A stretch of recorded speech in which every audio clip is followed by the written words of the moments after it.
Welcome to Headlines. This is David Lichtenstein. Right now, it's right before Sukkos. You know, Chazal say that, Rizal actually says that Yom Kippur is the time of din. Smolo tachas l'roshi. The left hand is always din. The left hand just, supports, it steadies, it doesn't do anything proactively. V'yaminoi techapkeni, the right hand is what actually embraces. So Sukkah is considered a great embrace. There's the Sukkah is spelled Samach Chaf Hey, and is a word from both the Goyin and the Chidah. They say that there are three different types of Sukkah. There is the four-walled Sukkah, that is the Samach. There is the Chaf, the three-walled Sukkah, and also you could have Shnayim Kilchasan v'Shlishis Afilu Tefach. You could have the two-walled Sukkah. And so it is in an embrace. You can give a beer hug where you smother the other person, or you can do a partial hug where you just do a partial embrace, or you could just sort of grab a person around the back, which would be Shnayim Kilchasan Afilu Tefach. These are the three type of embraces, of beer hugs, forms of affection. So here's the question: why is Sukkos called a hug? Of all metaphors, it's called a hug. And we do see it both in the Gemara too. For example, the Gemara Brachas Sukkah, in Daf Chav Zayin says that Kol Yisroel Ruyin Leishiv b'Sukkah Echad. You can bring all of Klal Yisrael metaphorically under one roof of the Sukkah, which is interesting because Jews historically don't really get along very well. How could we all fit in one Sukkah? How are we going to get along with the other people in the Sukkah? There's a story where a young man became a Rav, and he was rather untested. And the first week he got there, they said, slichas in the middle of Yitzchok on Shabbos, and it erupted a commotion in the synagogue, in the shul, whether to stand by this liturgy or whether to sit by the liturgy. So half of the crowd, the congregation got up, and half of them sat, and those that were sitting started screaming, "Our minhag over here, our protocol is we sit." And the standing one said, No, it's just total, you're ignoramuses, you're amaratzim.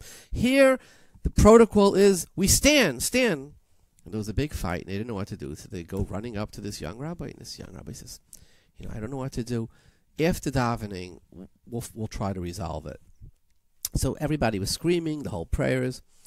After davening, he said, look, let's go find the oldest person in the community and ask him what generations-wise, this is the community, you've been living here for generations, what the old rabbi did, what the prior rabbi did. So they go and they find this old fellow in a nursing home, and his wits are perfectly about him. And he brings, a few people. So two of them say, our minig, we always stood. And the old man nods. And then the other people say, no, our protocol was to sit. And the old man nods. So the rabbi looks at him and he says, what was the protocol? He says, they're both right. The protocol was to argue their heads off. So this is one congregation. How do we have Kol Yisrael b'Sukkah Echad? So I put to you a vart that from the Mittler Rebbe, he says a fascinating thought. What's the difference between a hug and a kiss? And he says a very fascinating thing. He says, a kiss is always eye to eye, face to face. You look at the other person. But he says a hug is always cheek to cheek. I hug you, but I look right past you. I don't see eye to eye with you, and I can still embrace you. In other words, you can hug that person who you don't agree with. It could be your father, your mother, your children. I can love you and not agree with you.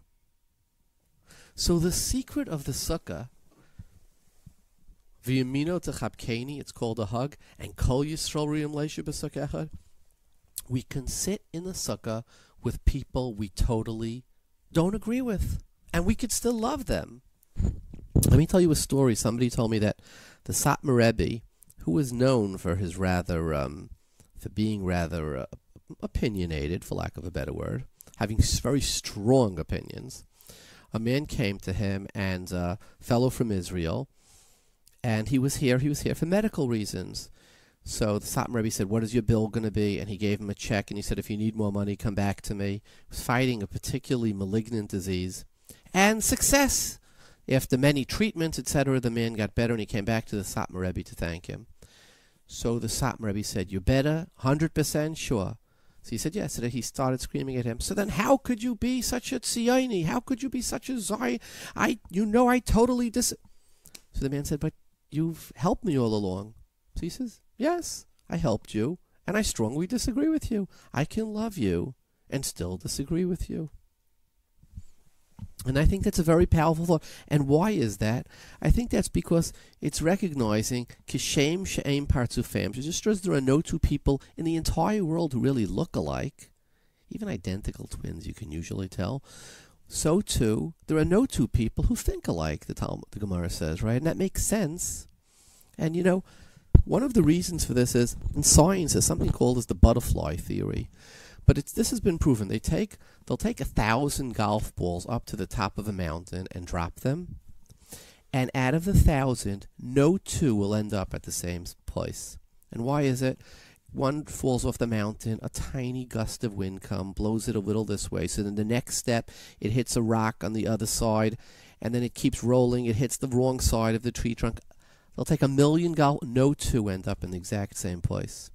Now, if that's a golf ball rolling down a mountain, what is life like when the teacher looked at this child this way? This one had a different friend. This one had a that friend. The mother liked this one better. The father treated the other one better. Financially, where they were growing up. It's an impossibility in the billions and billions of things that happen to us over the course of life, starting with every morning when we got up, if we banged our head, right? It's just an impossibility for two people to really see things exactly alike. And the Gemara respects that and appreciates that. So we can be totally different and still hug each other. And that's the avodah of Sukkos. Going into a sukkah with somebody you totally don't agree with and having a beautiful sukkah meal and putting the disagreements aside, not mentioning them during the meal. And when we say that, we say during the Hoshanas, you say, Haruga Alecha. Klal Yisroel has had so many difficulties. So many have been killed. V'nechsheves kitzon tifcha, taken out to slaughter. Zruya bein machiseh, scattered among orphaned, many times hostile areas. Right? Does Klal Yisroel appreciate this or want this? Or see eye to eye with Kaviyachal on this, with God on this? Of course we don't. We don't understand it. But what does it say afterwards? Chavuka bach. And yet, we hug you and embrace you. We totally don't agree. We don't understand. But there's still endless love. Chavuka dvuka bach. So that is really the job of Sukkah. Sukkah is a time when the family comes together. And who really gets along with that brother-in-law, sister-in-law, etc.? I mean, we know what families are like. But chavuka dvuka bach. I can disagree with you. And let's agree to disagree and put that on the side. And in the sukkah, we hug and embrace and just love each other madly. It's just a time we dance and we say we can be different and disagree. Chavuka udvuka bach. This is Aryeh Lebowitz. I'm going to be filling in for David this week. And we have a fantastic show this week, hopefully very educational, something that will really give us what to think about going into the Yom Tov of Sukkos, and even as we experience the Yom Tov of Sukkos, we're going to discuss, it's going to be pure halacha. We're going to discuss with two wonderful poskim a number of issues that come up in Hilchos Sukkah, mostly Hilchos Sukkah, but also Hilchos Yom Tov, Hilchos Daled Minim, and we're going to discuss some of the hot button issues that are important for us to be familiar with. We're going to be speaking to two wonderful poskim, one Rav Eizik Silver from Eretz Yisrael, who has been learning in the Mir for 30 years after learning in Gateshead and learning in Brisk, a really outstanding Talmud Chacham and Mechaber of many Sfarim. And the other is, the first guest that we're going to speak to is Rav Tahan, who's a Sephardic Rav from Brooklyn, a tremendous baki, absolute command of so many of the Sifrei HaPoskim. And we're going to see through our conversation with him his absolute command of the Sfarim and his clear presentation of the halacha and his reasonable approach toward halacha, and we look forward to greeting both of our guests. So without further ado, let's begin the show. We have the special zchus of having with us Rav Shay Tahan, who's known as one of the big poskim in the Sephardi community in Brooklyn and is a rising star in the world of halacha. and we're going to ask him a number of questions relating to Sukkah and Arba Minim and Yom Tov in general. Welcome, Rav Tahan. Thank you for having me. It's a great pleasure and chus. Great to have you. So let's start. Let's get right into it. We'll start with Hilchos Sukkah. Very often in Manhattan, you'll have, or in Brooklyn also, you'll have restaurants or in the five towns where I live, you'll have restaurants that will have a sukkah that to accommodate the patrons of the restaurant. But sometimes that sukkah is blocking the sidewalk. Sometimes that sukkah is in a place where no one in their right mind would ever want to go to sleep. Sometimes it's illegal for them to have a sukkah there. So I wanted to know, is it permissible to sit in such a sukkah? Can one say a bracha on such a sukkah, or do those factors cause a problem? Okay, well, that's a Befeirush Ramah that deals with that. And if you'll take a look at the Ramah, he brings the Motchi that says that such a sukkah is not kosher, and one should not be eating in such a sukkah if he can't sleep in such a sukkah. And this open halacha in the Ramah. And this Humrah is debatable because the Chacham Tzvi argued on the Motchi on that. The Chacham Tzvi explained that the din of Teshuvuk and Taduru that the Motchi used in order to learn that one must be able to sleep in a sukkah as well, or at least they should be able to sleep in such a sukkah, that's the only time you'll be able to eat in such a sukkah. Otherwise, it's possible because it's not Teshuvuk and Taduru. It's not like your house that you can also How do you define able to sleep? Does able to sleep mean based on the weather, based on so you're afraid of getting mugged? How would we define? Well, weather is not included in that because the weather is not so much up to us unless you could make the place available. But being mugged by a thief or any other thing that would not make you comfortable sleeping in such a place, so it's not a place that's raw to sleep. It's not made to sleep. So therefore, says the Motchi, and the Ramah brings this la'alocha, that you can't eat in such a place. It's possible. This is also how the Heineman want to say halacha l'maaseh. For instance, or Shmuel Kamenetsky brings this as a davar pashut. But as I explained, the Chacham Tzvi argues, and the Mishnah Berurah brings this as a machlokes, and he says that there are those amakilim based on the Chacham Tzvi, but he brings in the Sha'ar that one should be very careful with that. And although there is a Chacham Tzvi that's makel, but one should try as much as he can to not be eating in such a sukkah unless it's also made for sleeping as well. One could comfortably sleep in such a place and not feel threatened in any way. Do you think that one should try to follow the Mishnah Berurah psak that you have to be very careful. If you don't have any other ability to eat in a sukkah that's really fit for sleeping as well, so Mishnah Berurah says that you could be makel if there's no other way. Right.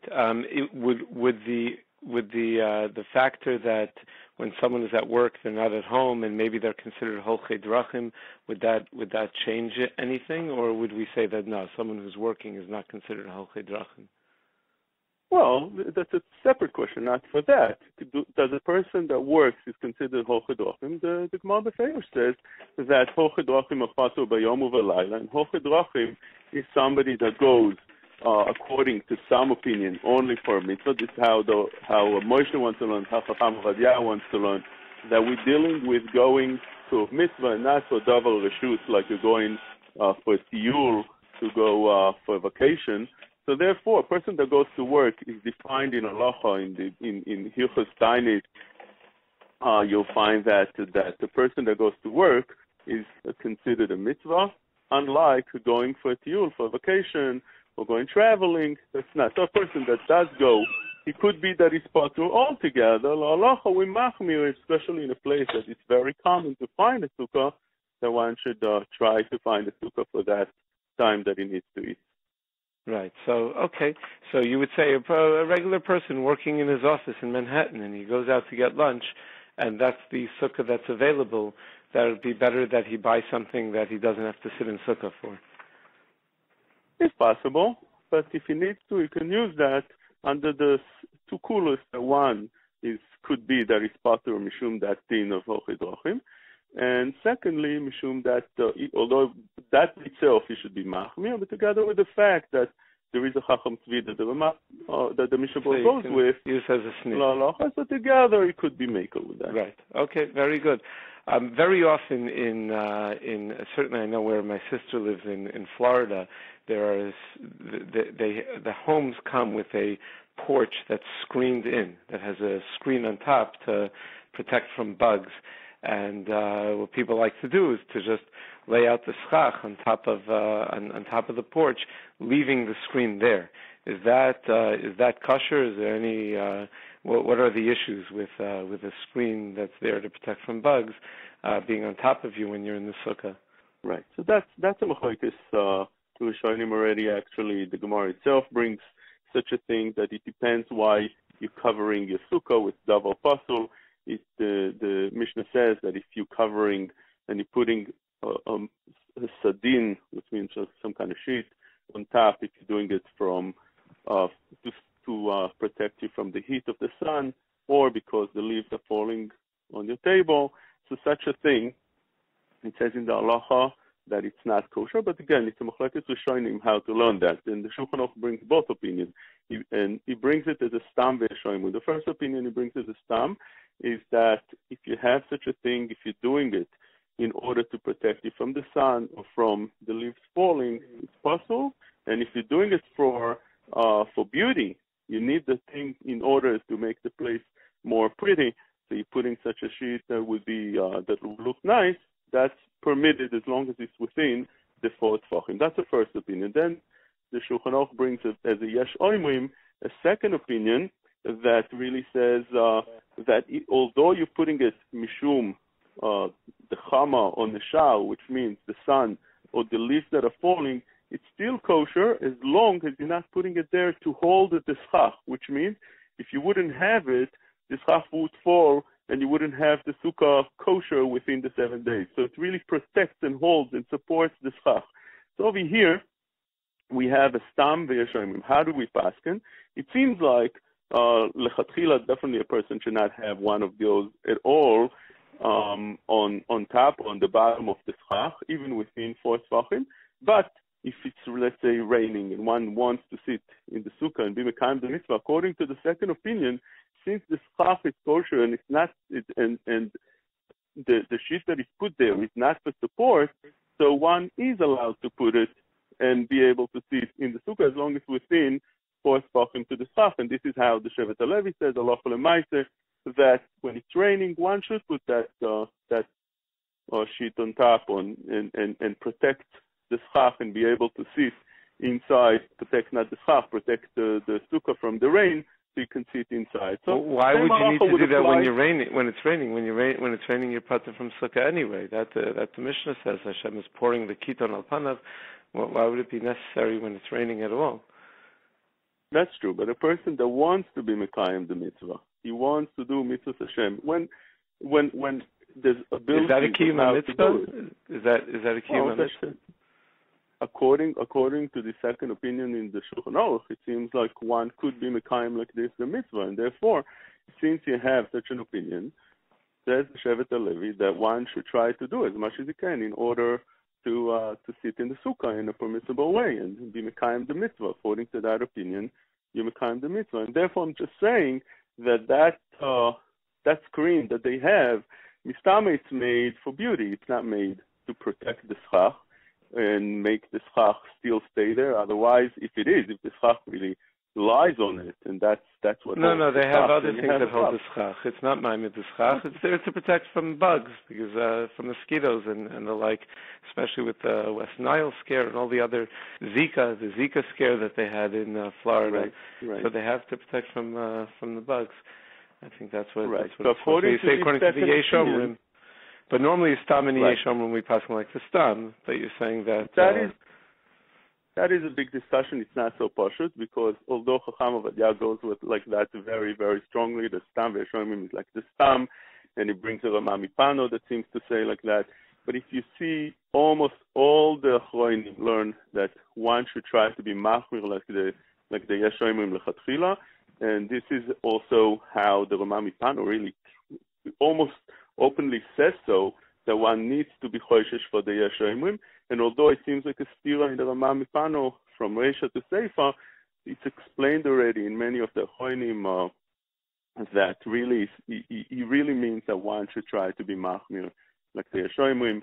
And the only things that he said that lashon that he says that the Shulchan brought the Yesh Omrim only to be mechabed them since the Rabbim v'Gdolim, it means that this is how they explain the Choinim. It means that it's to be mechabed them la'alocha, not just to put their name in the Shulchan Aruch.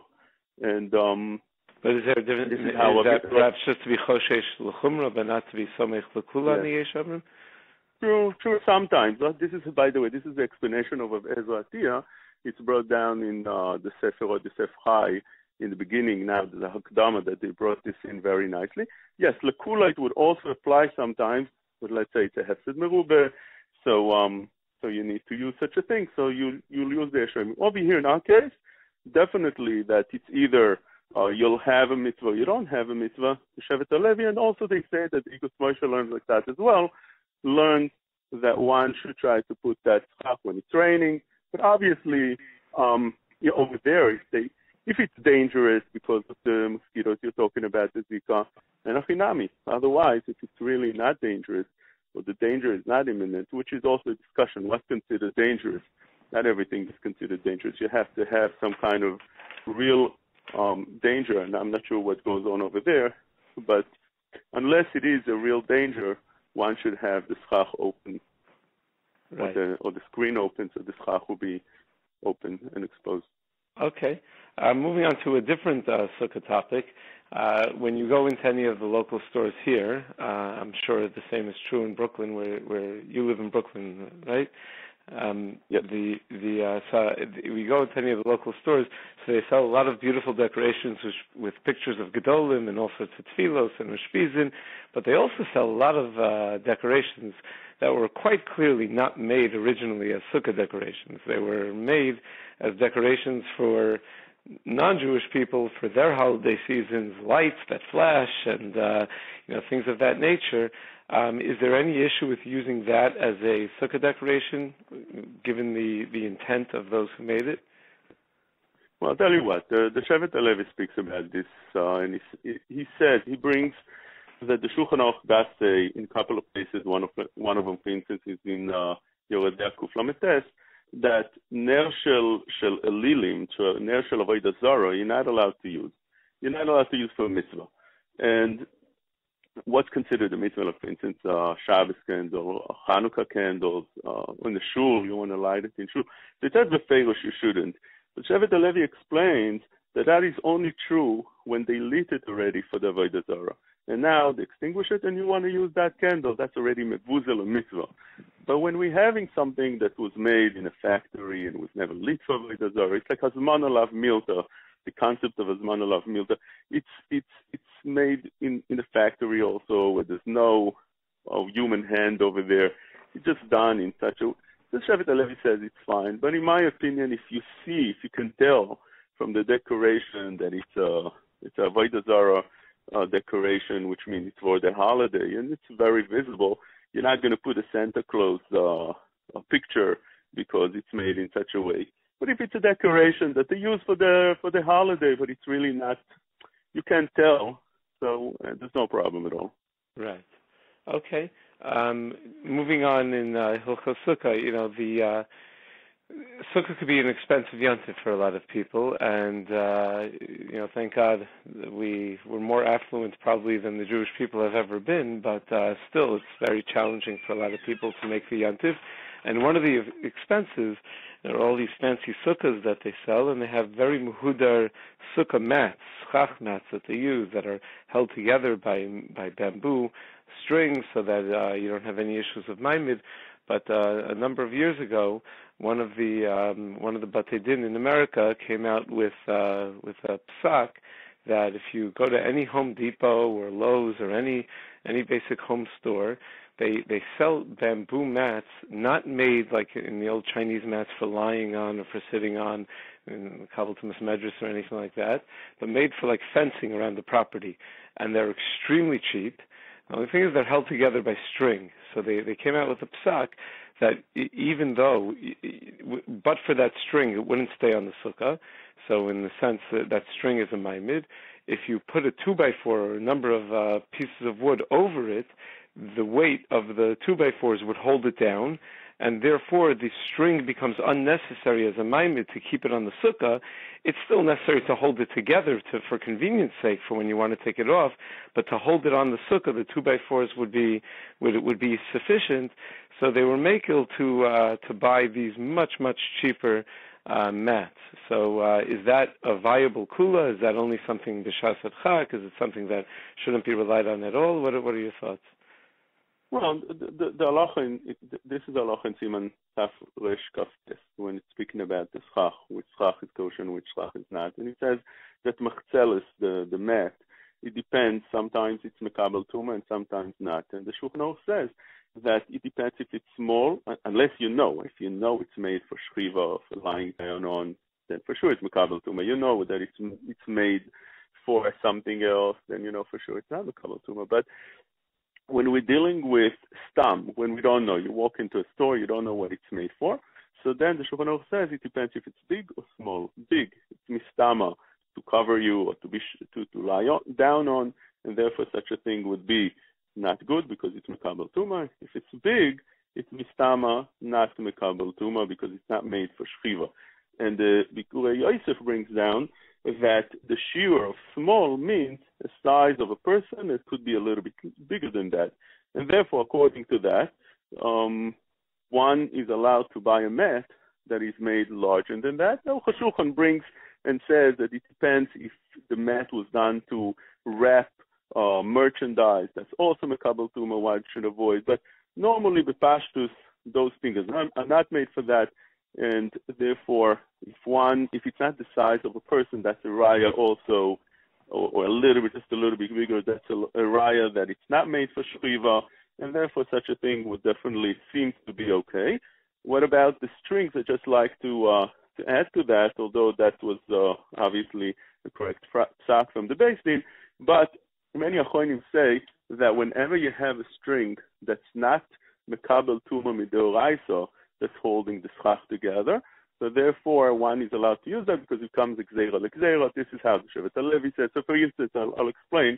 If you have those mats holding together with a string that is not a nylon string, so therefore, let's say a cotton string would be only, since right now it lost the shape of a schach, so therefore it's not kosher for sikuch midirabanan, but since it's only midirabanan, so we have over here the shvus, and the Shevet HaLevi was meikol, Chacham Ovadia was meikol, and this seems to be the halacha. Mita Gabriel brings this also in halacha. So it seems to that this psak was only for the nylon strings that holding them together.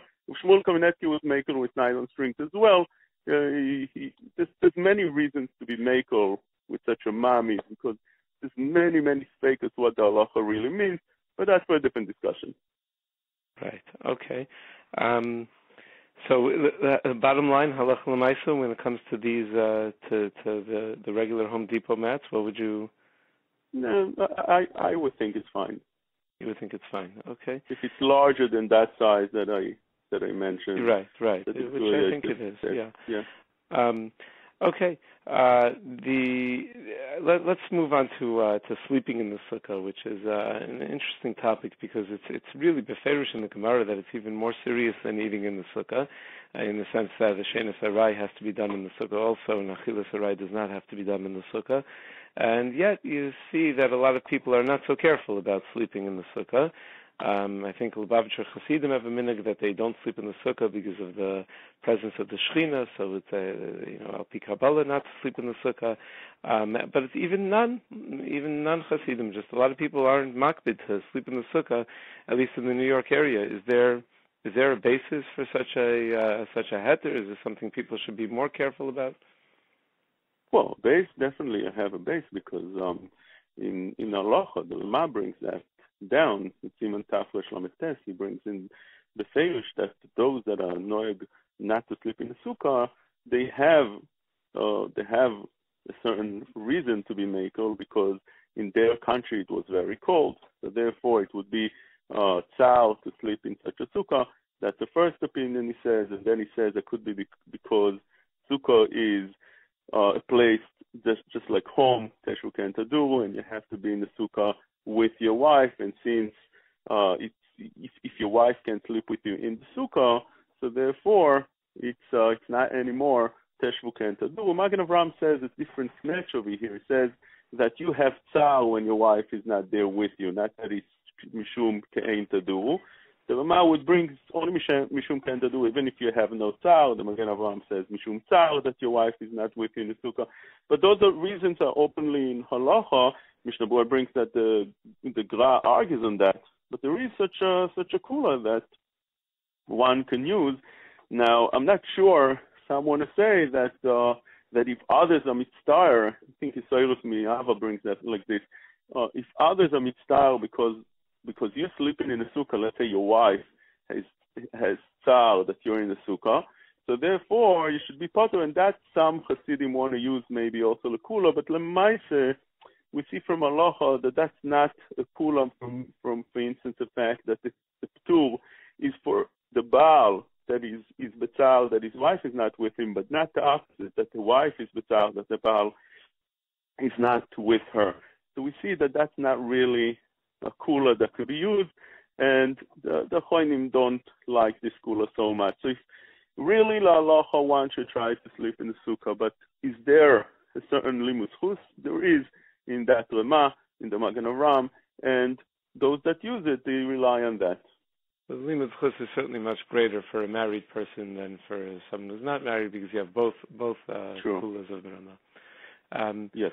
Also, another construction issue that comes up very commonly is that people like to hold down their schach, make sure that it's very secure, so they use these plastic zip ties. I'm not sure what their official name is, what they're called, but I think everyone knows what I'm talking about. That hold the schach down very tightly. Is that considered a problem of a ma'amid b'davar makabel tum or b'davar she'en nesach inbo? Well, if it taka holds the schach, so then we have a discussion, as I said before. There's a steer in Shulchan Aruch. What's the din in ma'amid? First of all, the Shulchan Aruch himself brings it as a suffix if ma'amid is davar that's kosher or not. And there's a machlokes how to explain it in the Taz, in the Magen Avraham.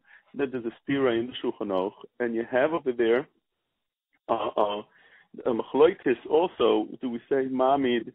So you have a bunch of machlokes, as I explained before. First of all, do we say the din of ma'amid altogether? Because to the pshat in the Shulchan Aruch is not midin ma'amid, it's midin to be it's gzeira mishum covering the sukkah in something that's not kosher. It's not mishum ma'amid, and even the Shulchan Aruch brings it as a suffix, and the Shulchan Aruch has a stira in two different simonim.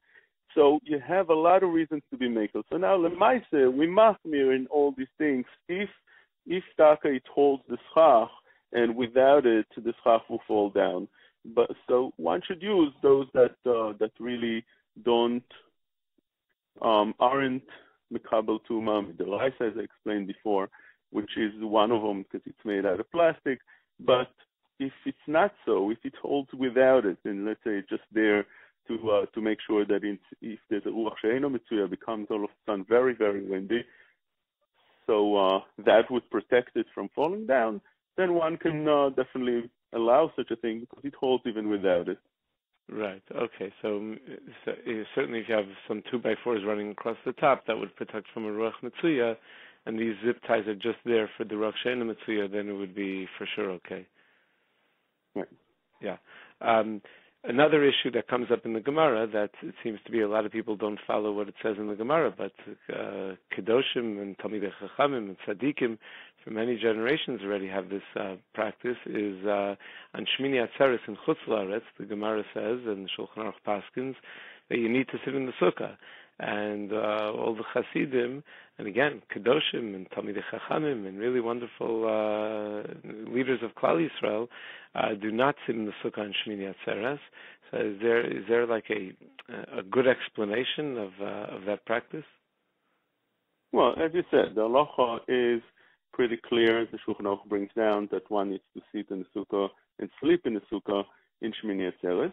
And it's not so pashut for the Hasidim, Ashkenazim, because the Mishnah Berurah himself brings that there's many that say that one doesn't sleep in the sukkah on Shmini Atzeres because it's causing over here ta'ata de sasre. What is it? It's a new holiday, or it's still Sukkos. If you sleep in the sukkah, you're showing that it's still Sukkos, and it's therefore Chol HaMoed. So you're making a Yom Tov into Yom Chol.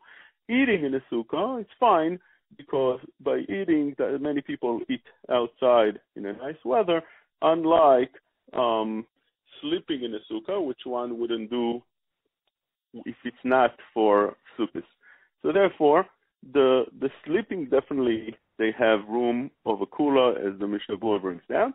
Now, eating as well, some want to say that since eating in the sukkah in a place that it's a little bit coldish, or a place that's uncomfortable, would also make the Yom Tov into Chol. Therefore, there's room to be makel in that as well. Again, the halacha, one should try to be machmir, especially Sfardim. The halacha is they need to sleep in the sukkah and eat in the sukkah, but the Mishnah Berurah says sleeping in the sukkah not, and some would even be makel on the eating in the sukkah because of that same reason explained. Right. Okay. Moving on to some Daled Minim issues. Daled Minim can be very expensive, and there are people that will pay hundreds of dollars for a beautiful esrog. The question really is, I guess, how to prioritize spending. Meaning, let's say you have a person who pays many thousands of dollars for his children's tuition, but he's still not paying full tuition. He's still on a tuition break. Does he have a right to spend hundreds of dollars in Daled Minim, or do we say, this is Hidur Mitzvah Ad Shlish, and he should do the Hidur, or should he even avoid Hidur Ad Shlish? What should his attitude be when purchasing, I guess, any Tzarchi Mitzvah, but particularly it comes up with Daled Minim? Okay, well, in the halacha, in Siman Tafresh and Vav, the Shulchan Aruch does bring two opinions legabe Hidur Mitzvah. But legabe the mitzvah itself, how much a person needs to spend for the mitzvah itself, not dealing with the Hidur Mitzvah, the Ma brings down that Amibazbez Yoiser Mechoimish. That's the amount, that's the max that a person is allowed to spend. The Mishnah Berurah says at least a meiser, a tenth of what he has, he should spend. Now on that, just to say the point that the Biur Halacha explains, that it depends if you have a salary, you're working and you get a constant salary, or you don't. If that's all the money you have to be careful not to spend that much. But if you have an income, and that income comes to you all the time on a regular basis, monthly, weekly, so therefore one is allowed to spend, as the Biur Halacha, all his money on the mitzvah. So that's concerning the mitzvah itself. The mitzvah itself, one is allowed to spend all his money for the mitzvah if he has income coming in. If he doesn't, the shiur is from choimesh to meiser. Meiser, Mishnah Berurah says, one is required to spend. Choimesh is the max. You shouldn't spend more than the choimesh. Now, legabe hidur mitzvah, the Shulchan Aruch brings down two opinions, Rashi and Tosfos, and la'alacha, if we go like we explained before, Stam ve'Yeshayimim, according to the opinion of Stam, the Shulchan Aruch would say, like Rabbeinu Tam, that one is allowed to buy and spend much more than a shlish in the mitzvah, although Chazal say that Hidur mitzvah is ad shlish b'mitzvah, that's it, it's the Gemara in Bava Kama.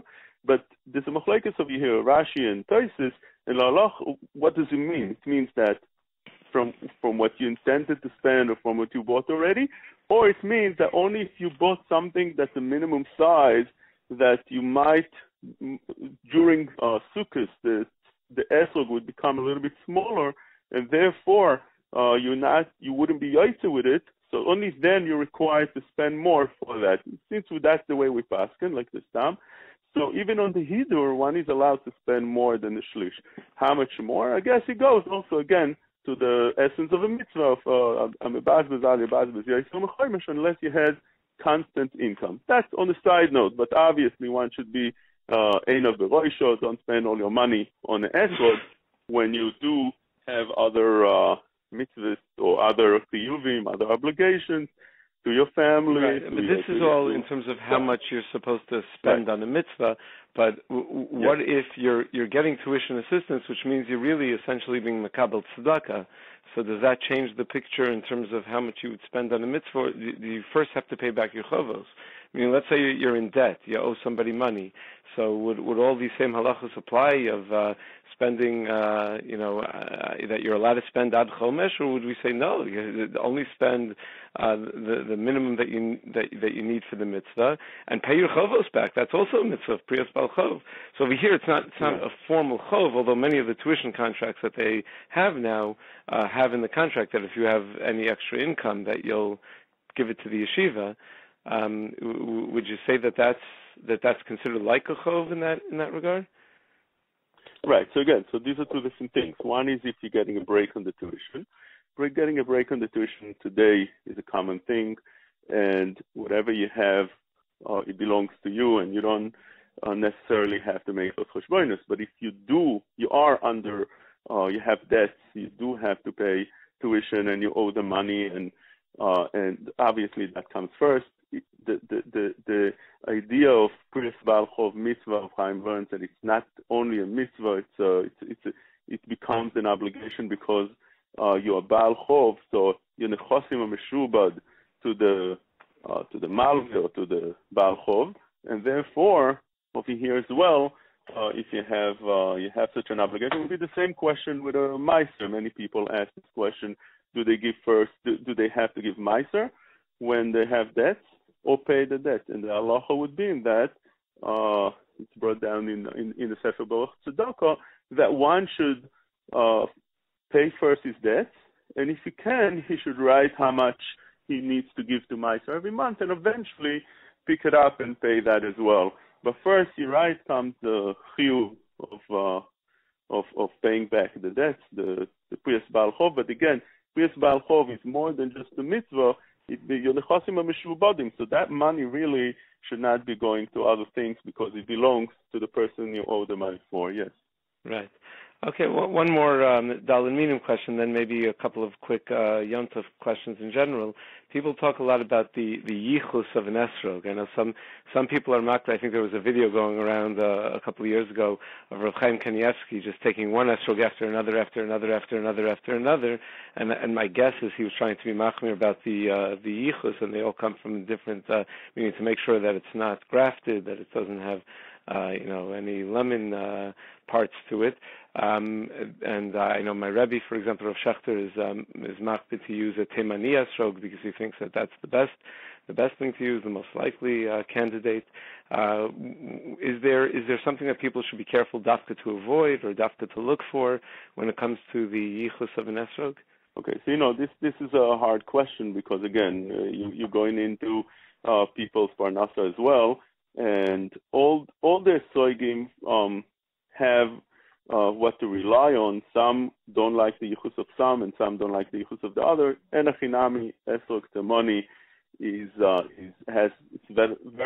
muchzak, and many gedolei ador vouch for it. Chacham Ovadia said that one should be only with esrog temoni.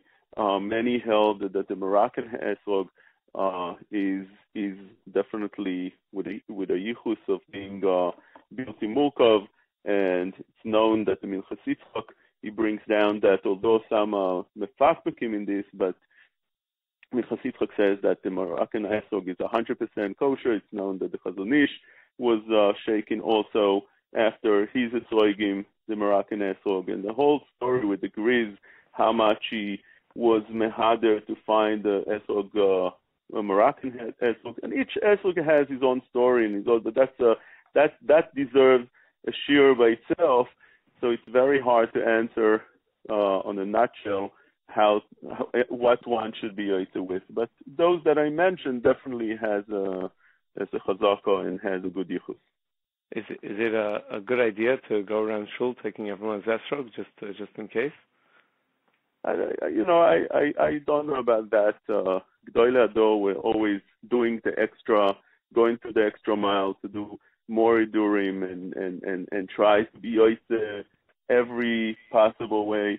But I think if the halacha doesn't require to behave in such a way for the amonam, person that really has an esrog with yichus doesn't have to worry that maybe yes, maybe not, and it also has to do, unless you mamish Yerushalayim like those G'dolei Hador, it has to do also with OCD when you see people running around and trying to do everything.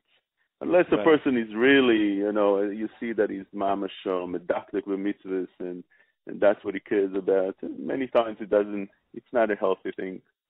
Right. I think one way to tell is if it only comes out in kiyumei mitzvahs and no other area of life, then he's probably Yerei Shemayim. If it comes out in other areas of life also, then it's probably OCD. That's the moed that Rav Yaakov Kamenetsky said. Yeah. He was a mumche in that. Yes. I think Stipler also is a mumche in OCD from his letters. Yeah, he wrote in Kiryana Digarta many letters about it. Yeah, but that's a bigger topic, so not for now. I want to touch upon at least one, maybe two issues relating to Hilchos Yom Tov. Maybe I'll couch two questions in one, and that is the pasuk in Chumash tells us that anything that is ochel nefesh, you're allowed to do malacha for the sake of ochel nefesh, and the Gemara says that it has to be something that's shavel l'kol nefesh, that people universally enjoy. So based on that, the Mishnah tells us, as you well know, I'm not telling you anything, just for the benefit of giving the background, that a person is not allowed to bathe kol gufo with hot water on Yontif because you can't heat up water for something that's not shavel l'kol nefesh, and bathing your whole body in warm water was not considered shavel l'kol nefesh. It wasn't something that was universally enjoyed. On the flip side of that, there were poskim that argued that smoking a cigarette was shavel l'kol nefesh, either because it was healthy or because it was something that the majority of society did. So my question is, does shavel l'kol nefesh change with the generation?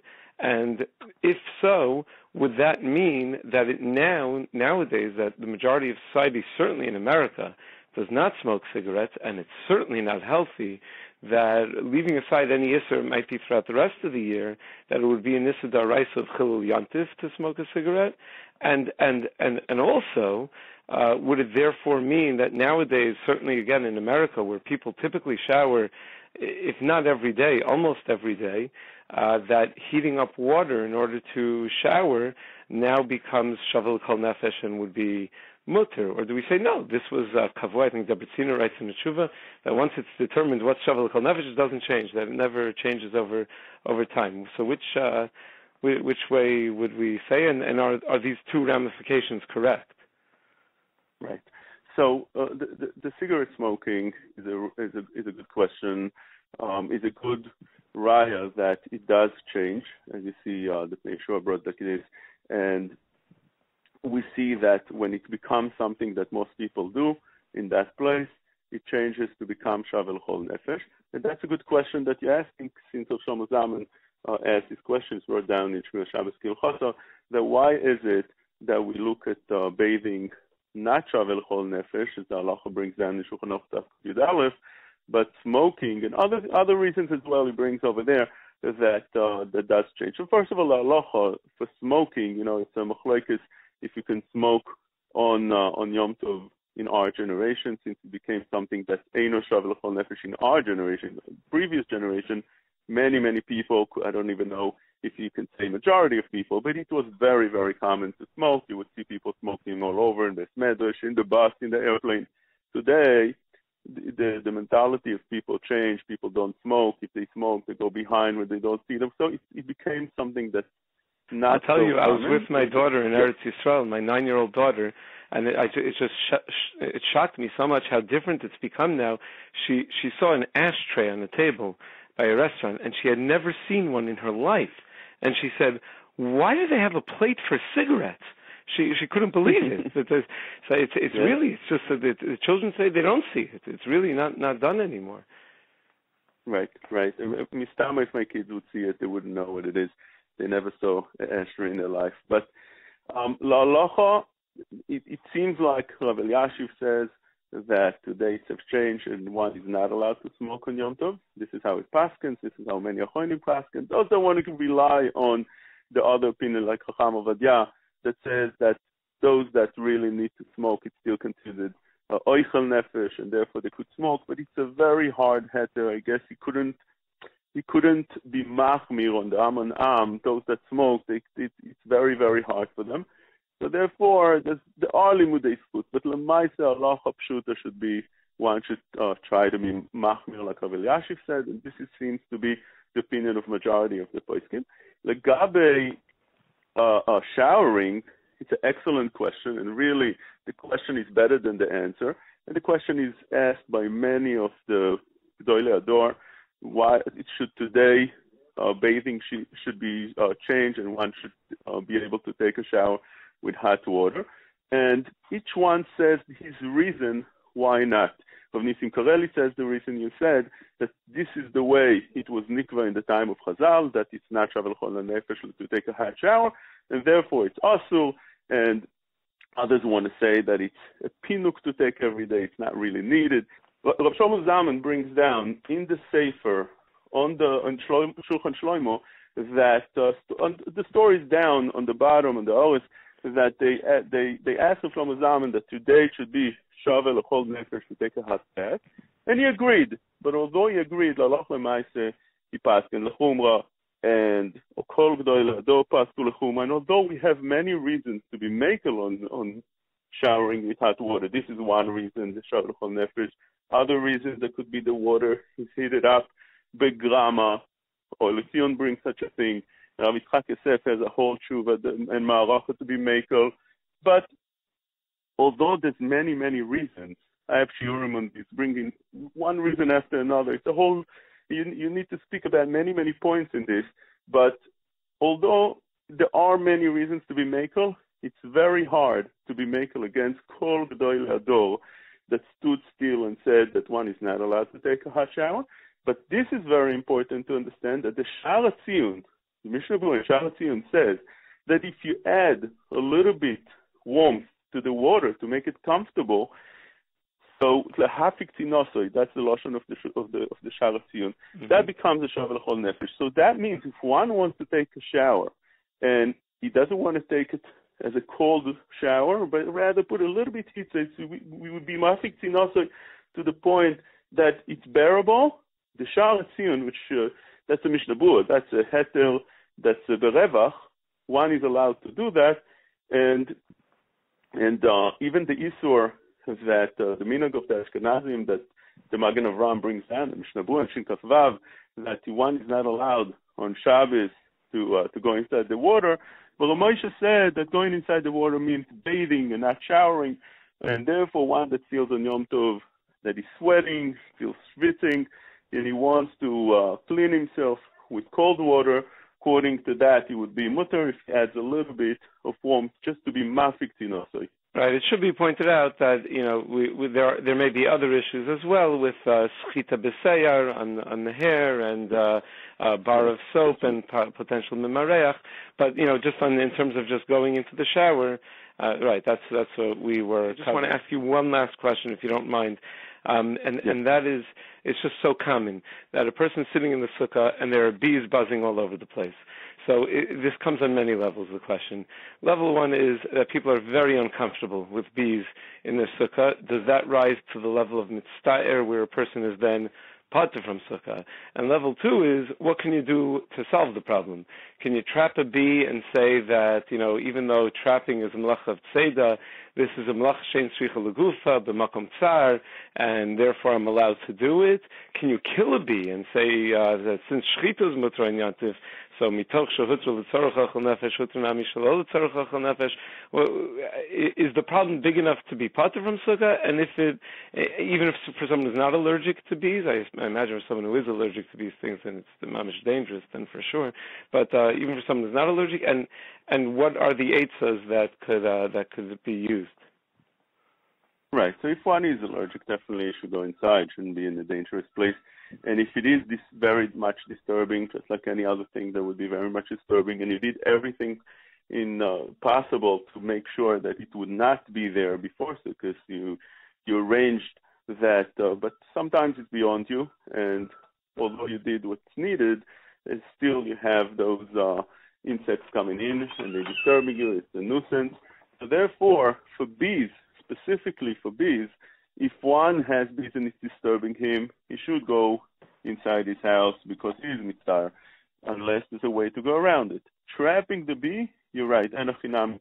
There is in Shlomo Zalman, I saw, if I remember correctly, that he brings down that trapping would be under that heter that you mentioned, and could be that that's something that one can use in a place that either he's suspecting that he might be or somebody might be allergic in the place, and if not, maybe you shouldn't use that heter because it's mentioned only by Shlomo Zalman, you should go inside. But enachinami, if there is such a thing, and he could trap it and still sit in Sukkah and enjoy the Sukkah, so it would be better to do.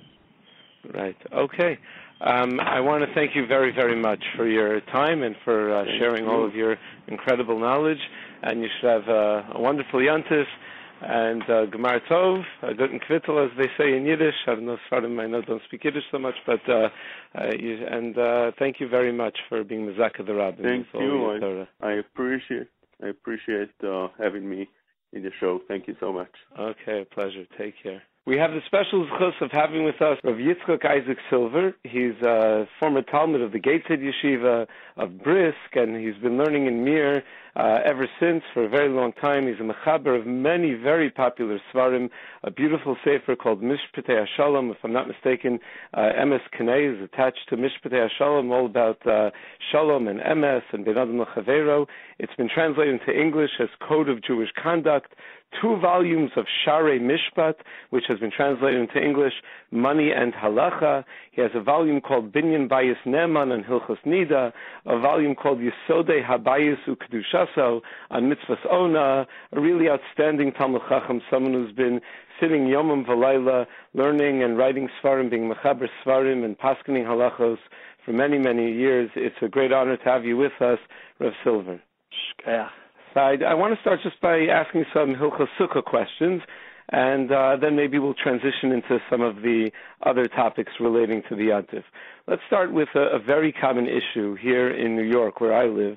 There are a lot of people that go to work during Chol HaMoed. They can't take off a whole week, and there are all sorts of restaurants that are open on Sukkos in Manhattan, by all sorts. I mean, kosher restaurants that are open on Sukkos, and they build a Sukkah. They'll build a Sukkah out on the sidewalk. Now, no one in their right mind would ever sleep in such a Sukkah, so it's not Roy L'Shena at all. And also, on top of that, sometimes there's reason to suspect that they aren't licensed to build a Sukkah on the sidewalk. I mean, the sidewalk is public property, but they're able to get away with it for a few days. So my question is a person able to sit in such a Sukkah, make a bracha on such a Sukkah? Are you yotzei the mitzvah when you sit in a restaurant Sukkah? Okay, so there is a famous Ramah who wants to imply that if it's not possible to sleep in the Sukkah, you can't even eat there, which is all. It's people ask a kasha from a different Ramah. They used to live in very cold countries. I don't know how it is in New York in the on Sukkot, and it used to be so cold that it was impossible to sleep in the Sukkah. So the question is asked how can it be that if you're not sleeping in your Sukkah because it's so cold, why should that Sukkah be a kosher Sukkah for eating in if the Ramah is right? It's the same Ramah who says these 2 dinim. So there are various answers which are offered. One of them is that, it's good you could sleep there if you want. Just bring yourself some pillows and blankets, and if it's just because you haven't got pillows and blankets, that doesn't make the Sukkah possible, because the Sukkah can be slept in. In your restaurant question, what would happen if somebody were to doze off in the corner of the Sukkah? I think the Lebowitz Rebbe, that he was scared to sleep in the Sukkah on Sukkos, but it's impossible. The Gemara says to go 3 days without sleeping, and he was scared also to sleep out of the Sukkah. So he would doze off, and he said that the Ora Makif is not makpid on. So, if somebody were to doze off in the corner of the sukkah, what would happen? Would the owner come over and tell him, "Hello, you've finished your food, can you please go?" Or what would happen? Now, another thing is... That's an interesting question. It's possible that they would, because these are very crowded sukkahs, and they're trying to move the crowd. And you go in, you eat, you get out. They really don't want, especially on Okay, so even if, I mean, there's a few sensitive issues over here. Even if, just because the boss will throw me out, may not passel the sukkah. Now, would homeless people be happy to sleep there at night? Because that would be that, the Mishnah Berurah does say, if you're just not sleeping there because you're scared your property will be stolen, so that doesn't mean it's not a kosher sukkah. As long as you're not scared that people will actually harm your body, so that's fit to sleep. Your possessions, your wallet, you could leave in your safe. You could leave it in your house. So that would not passel the sukkah because you can't sleep in there. If it would be possible to doze off, and even if, there are ganovim, but you could hide your stuff from them. It may be a sukkah gezula if you karka ein exeles. So if you're just sleeping in the corner and the Baal HaSukkah is upset about that would be okay. That's not a mitzvah haba ba'aveira until you actually pick the sukkah up and walk off with it. So that wouldn't. I'm not so sure that would passel the sukkah. If homeless people would be able to sleep there, even if we would sleep there, if we wouldn't be scared of being beaten up, we could guard our money elsewhere, that would still be kosher to sleep in. Another issue that you've mentioned is that it's against the law. So you're saying not Roy L'Shein, I'm sorry to interrupt, but not Roy L'Shein would mean that because of atmospheric conditions. The actual structure, that I think there's very strong winds there, and it's impossible to sleep there at all. If it's a dangerous area where you can get mugged or something like that, that would then not qualify? That would not. If you could get mugged, your own body would get mugged, then that would also be impossible to sleep there. Oh, there would be. But then it's impossible to sleep. It's only if you're just going to get mugged, your money. Then you could sleep there, because the Mishnah Berurah says that your money you could go and put in a safe place, and now you could go to sleep in your sukkah. But if you're actually bodily harm, that would mean that it's impossible to sleep there, and that would pose a little bit of a psul. Not that everybody agrees with this Ramah. As was said, the Ramah himself says they didn't used to sleep in their sukkahs because it was very, very cold, and even though it's very cold by night and you can't sleep there, that doesn't make the sukkah possible, as Mishnah Berurah explains, if I remember correctly, because you could actually put pillows and blankets out and protect yourself from the cold. Just because you didn't do that will not passel the sukkah by day. But if it's impossible to sleep because you're scared you'll get, you yourself will get grievous bodily harm, then that would be a psul in the sukkah, even eating there. The Mishnah does say that a sukkah you're supposed to be Ohel, you're supposed to sleep there, eat, drink, sleep, and even metayel, which it doesn't mean walk, spazier in our context, it means verbreng, enjoy yourself, play in your sukkah. So that's really, it's not spazier in the sukkah, it's verbreng in the sukkah, for those who know Yiddish. I don't know how you say that properly in English. Yeah. But yes, if you're playing games and you're doing your fun things, you should be having your fun in your sukkah. You should eat there, sleep there, and so yes, sleep. So if you can't sleep there, that would maybe be a psul. So that is a bit of a problem if you can't sleep there. Now, another thing that you mentioned, Teichat Dvarim, which has to be addressed, is that you're in a Rosh Hashanah. And building a sukkah in Rosh Hashanah in Eretz Yisroel, when I don't know and how many of your listeners have actually seen all the traffic jams on the way past Mir, the Kaporos and the Sukkos and everything else, but building in Eretz Yisroel, people are kind of muskin that you can do that, certainly if it's only for 7 days. But there's a famous story of Adam Godel Mo'ed in America that he put a sukkah up, and the court told him to take it down, but you get 7 days to take it down. So he had a good laugh at court, and this would happen every year, or so they say. That's okay, the way he did it, on your own roof. But if you're doing it in the street, so then there's a long bia halacha about this. It brings many different shuvas, many different poskim. It is a bit of a problem because you cannot obstruct the passerbyers. So I would say like this: if the restaurant, all restaurants in the area, do put out tables and chairs, so what's the difference if I put 4 mechitzas or even 3 mechitzas around it? They allow you to put out tables and chairs, and they won't grumble if you put a mechitza if they think that's whatever. And even if you put on top some Schach, they won't it won't really bother the public.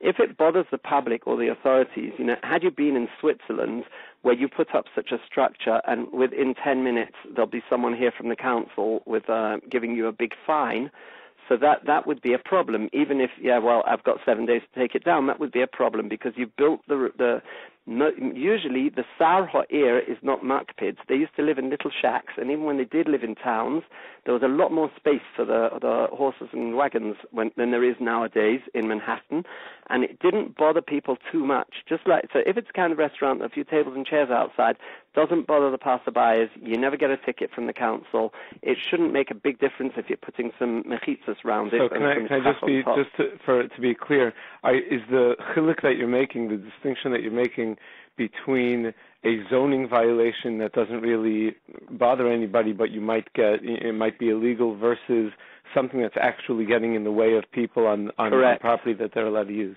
That's correct. The chiluk. Okay. It's a big part of the chiluk. Now, you could always have one or two bad-tempered people who hate what's going on and always complaining about everybody's violations.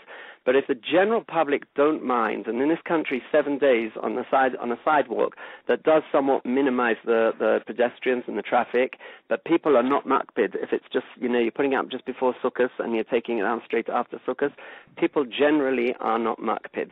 Yeah, there's another story. I don't know how many of I don't know exactly. I'm not from America at all, and I've hardly ever been there. But there's another thing. If somebody is coming, let's say he lives in Passaic or Lakewood, and he shuttles into Manhattan every day, he may actually be Ho'el Drochim and potter completely from Sukkah. Obviously, if it's made in an illegal place, there's no point eating, and then you can't make a bracha on it. But if it's it's a law that nobody cares about, the public aren't particular, and you can make a bracha, then he would be able to make a bracha. But he may be potter completely from Sukkah because he may be Ho'el Drochim. Some people say Ho'el Drochim has to be out far away enough. Some people say for enough time.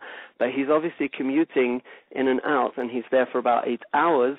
And during that time, you usually do eat a meal, which does make enough sense that he should be called Ho'el Drochim and possibly potter completely from actually making a sukkah.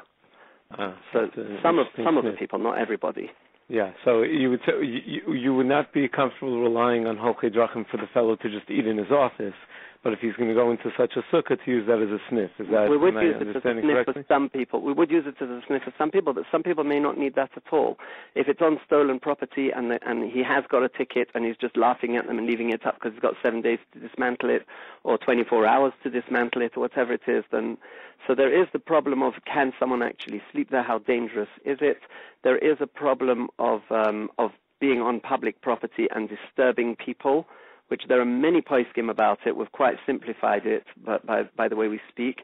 There is also a side to be makel that possibly he is Ho'el Drochim and potter completely. But obviously that won't apply to everybody. That will only apply to people who really live that far and have come in for enough hours. I'll tell you, when I was a number of years ago, I went to be Menachem Avel, Rabbi Moshe Tendler, when his wife passed away, and he showed me the roof of the room that he was in his house in Monsey. The roof comes off, and they put Schach over the room. And he said that they built that for Rav Moshe, because when Rav Moshe was in Russia, it was impossible to sleep in the sukkah. You would die of frostbite. It wasn't shaykh.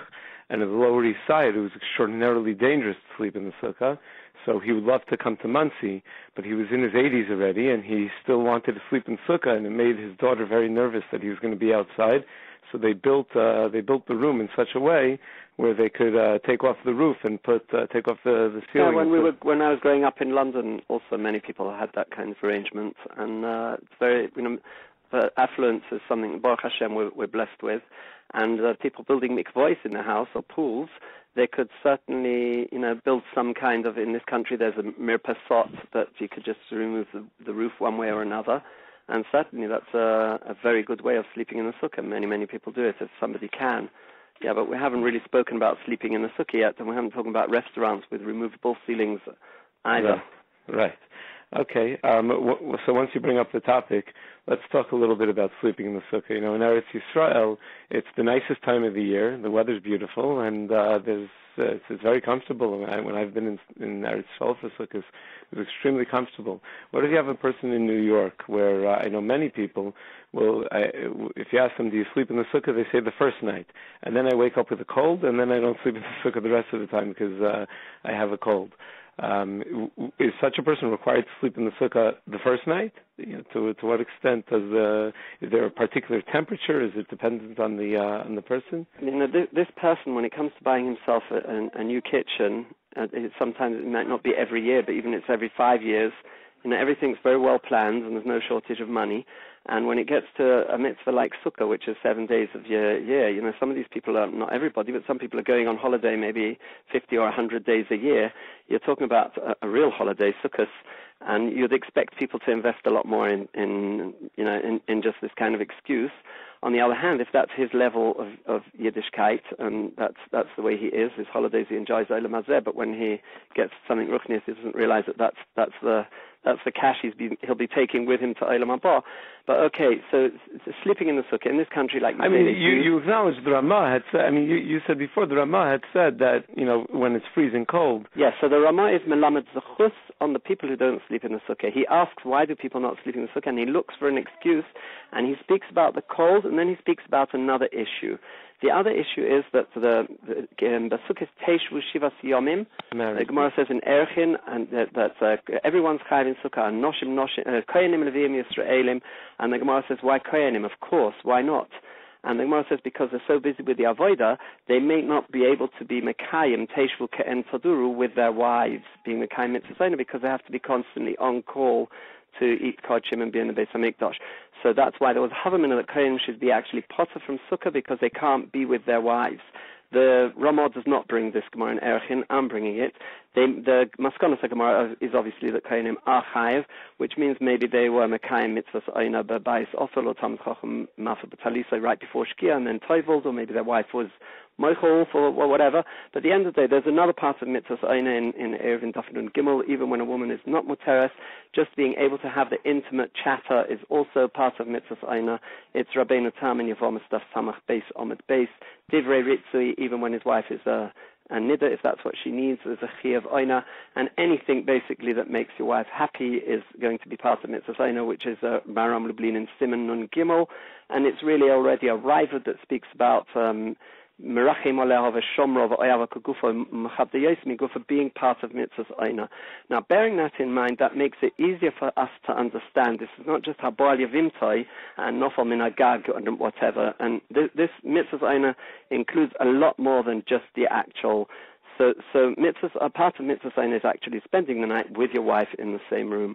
So the Ramah brings that his main tzad, that because it's Ishul Beisa, and that's Sukkos Teishvu Shivas Yomim, to live how you normally live in the same bedroom as your wife. Therefore, because they didn't have a special sukkah for their wife, and even if you do have nowadays, it's quite likely that she's terrified that the neighbors can see through the cracks in the Schach or will hear her sneeze or whatever it is. So it becomes quite difficult, and it's a mitzvah Aseshas Mangoma. She is not actually chayav. So the Ramah says, of course, you should try to get a sukkah, especially for you and your wife, which, like we're saying, in these kinds of rooms, which have, it's very easy to do that, just have another room with a sukkah just for you and your wife. But at the end of the day, that also is what made one of the tzadim in the Ramah that makes it easier not to sleep in the sukkah nowadays. So there's also the cold, and there's also that. So the cold is really a very big kasha, because anybody that can get enough blankets, I'm not talking about an 80-year-old man in Russia, but anybody can get enough blankets to make it warm enough for himself should be. We're less used to the cold. You know, my father speaks about when they had somebody was sick, they would take a shovel of coals from the fireplace, talking about Gateshead, 70, 80 years ago. They'd take a shovel of coals from the fireplace and a hot water bottle, and they'd bring the shovel of coals next to his bed. People didn't have central heating. Things were a lot easier. So it is true, we are spoiled and we're weak and we're not used to this kind of stuff. But you should be trying to really make a sukkah good enough, like the Ramah says, you should make a sukkah good enough for Ish Ubeisai. I'm not talking about someone in Shonari Shaina. I once dealt with someone who came to me like 17 years after his chasna, and they lived in the top floor of the Rumei Madiras in those days. The blocks that they built specially for about 30 years ago, that they built for the people, the immigrants who came from all kinds of countries, and it wasn't the most cultured people who were in these blocks. And the Haredim started moving in, and he lived on the top floor, and he left his wife to sleep in his brother-in-law's sukkah all the way downstairs, and she was terrified all night that who knows who can jump into their mirpeset from the roof, because of a lot of other families, and not necessarily the most religious of families, had made sukkahs on the roof, and she was terrified all night, and he was doing the mitzvah the way it's supposed to be, and they never had a nice day of Shalom Bais after that until they arrived by me. So, it's not, there is a Rob in Bnei Brak, I'd rather not say his name without his permission, who kind of giggled and said, Shonari Shoina, you don't have to sleep in the sukkah because you have to be with your wife every night.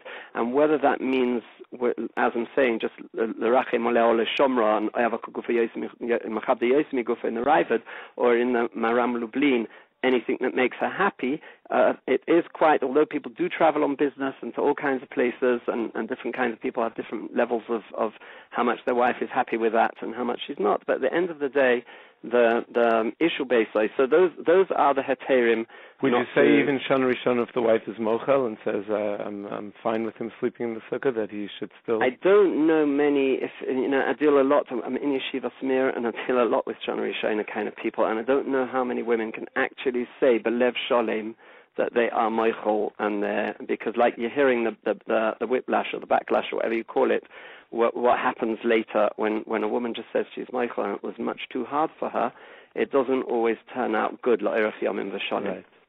Now there is the people who are scared of the Ora Makif and they're not sleeping in the sukkah. Hasidim, like you said.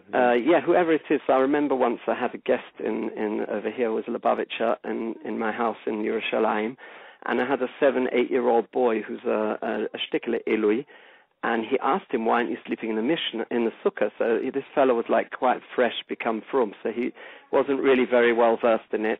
So he said, well, we're in Lebowitz, we don't sleep in the sukkah because of the Ora Makif. So this little boy said to him, but it's a Mishnah and it's a Gemara, and he rattled it all off by heart, and it's in Shulchan Aruch. And how can you do that? So he said, well, we do according to the Kabbalah. Well, it really wasn't a very balanced fight. A very young boy who's a massive Eloi and fresh Baltshuva who's. But at the end of the day, regularly in the world all over, when it's the Shas, Bavli, Yerushalmi, all the poskim against the Zohar Kodesh, we don't paskin like a Zohar. There are various exceptions by the Mekubolim and by the Hasidim, but generally in Klal Yisrael we don't paskin like Kabbalah against Halacha. So if this person is doing it because he's an ignoramus, or if he's doing it because his Rebbe's told him, or if he's doing it as a mistake because he thinks the Zohar Kodesh is stronger than or if he's doing it like their Rebbe did it and tried very hard, didn't sleep out of the sukkah. Shinas Aryeh is of course also osa. Even a quick little doze off is osa outside the sukkah. So if you're just doing it out of amaratzis or thinking Zohar is the most important thing, which is maybe also kind of an amaratzis, whatever it is, then it's fine. But if somebody is really doing it because we don't believe in the Gemara and the Mishnah and the Gemara and the Shulchan Aruch, then I don't want to call him an apikoros, but I know some people who would be calling him an apikoros. Right. So would you say that a Lubavitcher Chassid should not follow the Lubavitcher tradition? I don't know. I'm not close enough to that to be able to appreciate those people. And one very important thing in life is if all of his Torah and mitzvahs came from there, the last thing in the world you want to do is tell him that they are apostle. Because you can't tell, if somebody catches his Rebbe doing a very big Aver and he loses all his trust in his Rebbe, so that could ruin him. And it could put him into all kinds of traumas and, feeling betrayed. But so it's very, very important not to just blow away when someone's whole Yiddishkeit came from there. And, I do know, like I said, that guest that we had, people whose whole Yiddishkeit actually came from there at various levels, and they're locked on their Lebowitz way of thinking. So you're not allowed to say something like that. So I was very careful. I hope I don't get edited, saying there are some people who would say that if it's Amaratzis, it's one thing, but if it's blatant standing up against the Mishnah and a Gemara and a Shulchan Aruch and a Shulchan Aruch Harav, then it is, I remember my little pipsqueak, he actually brought him a Shulchan Aruch Harav and showed him inside that you're supposed to sleep in the sukkah, and the fellow was very puzzled, but he still didn't sleep in the sukkah. But he was only from for a year or two, and he didn't stand a chance against this little whiz kid who today. I didn't plan on talking about Lebowitz Minhagim, but there's another unusual Lebowitz Minhag about Sukkah, and that is the Ramah writes that based on Yerushalayim, call Patum and Adavar Vaseu Nikra Hediot. So if a person stays in the Sukkah when it's raining, he's a Hediot for doing so. And I think it's pretty yadua that Lubavitcher Hasidim stay in the Sukkah when it's raining. Is there any... Okay, so let's go to the sources. The Mishnah Berurah, the Ramah comes from a Yerushalmi that Tosfos brings in Gittin Daf Vav, that it's talking there about Sirtut and the words from a Pasuk, Kala Oisa Dova, and he's not Chayiv Nikra Hedyot. Sukkah is even worse because the Mishnah says, and the Gemara explains, that Moshe, if king to serve him, and he takes a cup and he spills it on your face, Eini Roitza B'Shimushcha. So Sukkah, besides the first night, the Kazayis, that you have to have it in the Sukkah, you're not supposed to be in there when it's raining. Now, it depends. If it's just spitting a little bit and you're not very makpid, then it's not a problem. But if it's gushing, then it would seem quite clear from the Mishnah and the Gemara. Again, I don't know of this minig. You're telling him, when I was a child, I actually learnt in Lebowitz, and we used to get cake with black crumbs in it that they told us was from the cake, that the black pieces were from the cake that the Rebbe gave out by the Fabreng, and all kinds of other things. So I know a bit about Lebowitz, but not enough. So I don't know about this minig. But again, you do see in the Mishnah and the Gemara that Kosh Baruch Hu doesn't want you here in the Sukkah. Just go home. But of course, don't slam the door. Don't kick the Sukkah like the Goyim will do La'osid Lovay in the Gemara and Avodah Zarah Gimel. So don't do that. But you're supposed to walk off, and you're supposed to feel. It's not like someone has to eat on Yom Kippur. They has to be happy to eat on Yom Kippur because he's doing what Hashem wants. Over here, it is someone that Hashem said, I don't want your service. Leave me. And you're supposed to be miserable, but you are supposed to miserably go back to the house. Now, of course, we all know these situations, and all of us are chayvev mitzvahs, and we'll try and wait, like Kiddush Levana, for the clouds to clear. We'll wait for the rain to clear. Now, if it's obviously not clearing, we're very hungry. You've got guests who are hungry, and you're short in your shalom aleichem because you want them to be able to eat already. Then you then you may eat in the sukkah. That somebody who's in a meal and it's pouring, a cloudburst, or just showering and pouring, he is Nikra Hedyot for staying there. I don't know what their minig is, and there were many Yidden in Russia that were Mois Nefesh for many mitzvahs and survived or died al Kiddush Hashem, or went to Siberia and lived al Kiddush Hashem, and there were many Yidden who were Mois Nefesh for Fabrengs and things like that, and went to Siberia for that. So I'm not sure what obviously HaKadosh Baruch Hu, his Yiddish Kinderlach are being Mois Nefesh for what they understand as Yiddishkeit, but it's a bit of a shame because in Gzeres Shad, I feel like Arkas the Masana, but not necessarily a Fabreng. So it's all up to any Chasidus. A person there is a certain tribal that we need to fit somewhere. Every Jew has to fit somewhere, and you have to wear the uniform. And if you're in the Navy or in the Air Force, you have to do what everyone is doing over there. But there's got to be free thinking in Yiddishkeit, which means opening the Mishnah, opening the Gemara, opening the Shulchan Aruch, the Noisa Kalim, and it could be a Shulchan Aruch Harav also, which is a very chosh of a Paisuk and a lot of Lomdas over there, and they should be able to come to their own decisions. And can I just ask a distinction between two of the topics we spoke about? You had mentioned that if it's freezing cold, but you have the ability to get a down coat or down blankets and really keep yourself warm, that you have to do that. Cold is also a form of mitzvah. So why would we say that when it comes to rain, like the Ramah says, nikra hedyot, and we don't say put on a raincoat and protect yourself from the rain? Because rain is clear. Ad Mosai, it's a Mishnah, it's a Gemara, it's very clear. Any rate b'shimushcha. It's like the master threw the cup of wine into the face of his servant and said, I don't want you now.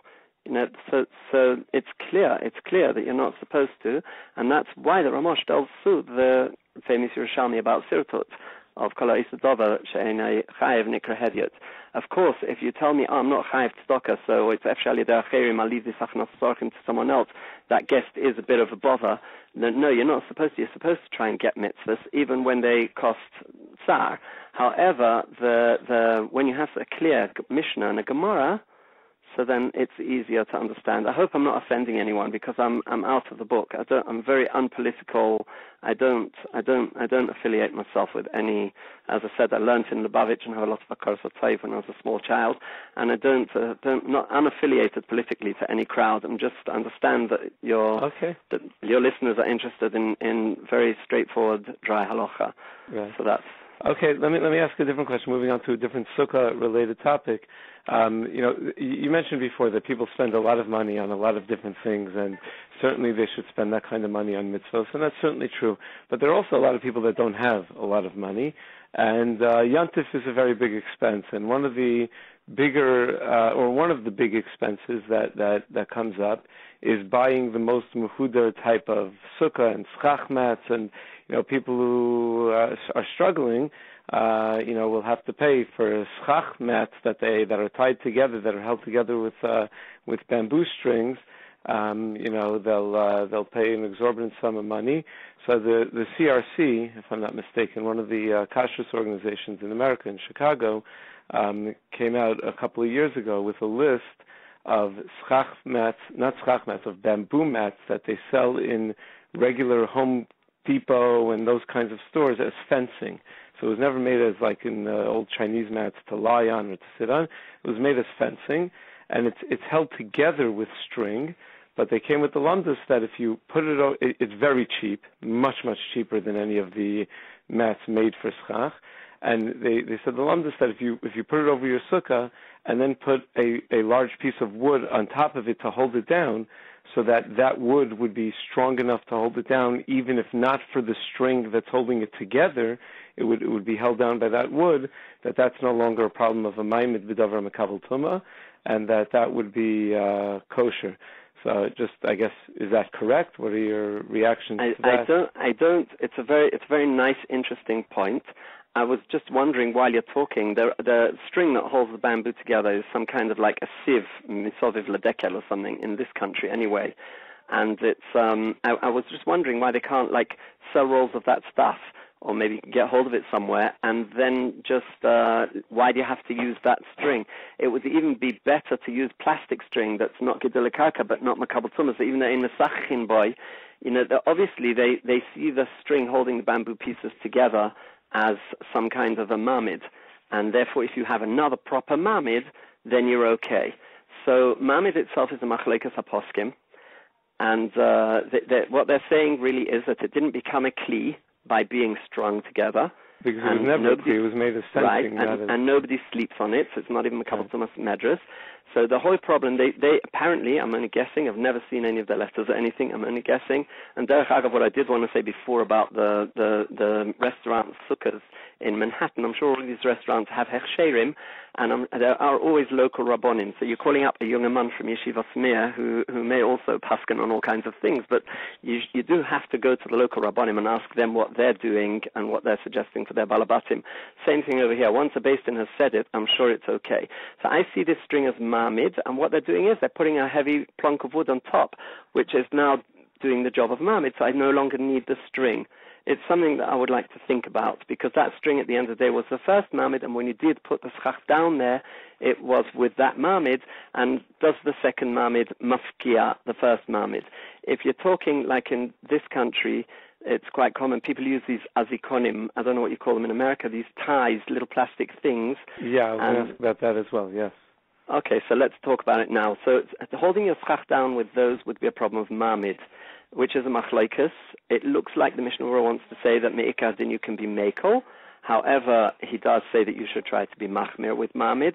However, if you're just holding down the sticks that are going to hold down the schach, that's mamid the mamid, apart from the Chazon Ish, and I learned in Brisk, and Rav David Soloveitchik would say, put as many nails as possible into the walls of the sukkah, not into the schach. So if you're not a Chazon Ishnik in Bnei Brak and you don't have all the Chazon Ish's chumras, this is a chumrah of the Chazon Ish that in places like Brisk are also very machmir, don't keep. So mamid the mamid is already, so if you're holding down just the support sticks with these plastics, another thing about these plastics is they're dover she'ein mischachin boy, but they are not actually, they're eine gedule karka, then I don't know if they're a real kli at all. So it's much easier. So if they don't have a base cable, but if you're holding down just the thick, Rabbi Elyashiv used to say that don't tie them too tightly, and that way they're not like nails, because nails, well, again, if you're holding the schach down with it, it's easier, because nails is a problem of Xeris Koira and all of that. So anyway, it's probably not a big problem. So if you don't tie them very tight, it's okay. Certainly you can tie the support sticks down with these. What about the following eights? A lot of times if you put the next eight is what I was going to say. Put a plank of wood. This is what brought me on to this. Put a plank of wood down on top of the schach and then tie it down. And then tie it down. And if that plank of wood is going to stay there the whole sukkah, then it's fine, because you already have. And the idea would be that the plank of wood would be enough for ruach mitzuya, but you want to be extra safe for ruach she'eina mitzuya also. So you're using the or for whatever it is. You don't want it flapping around and waking you up in your sleep. Well, yeah. But here you're saying from the Rabbonim in Chicago, it's the other way around. You first had a marmidat string that is a problem, and then on top of that you put a plank of wood.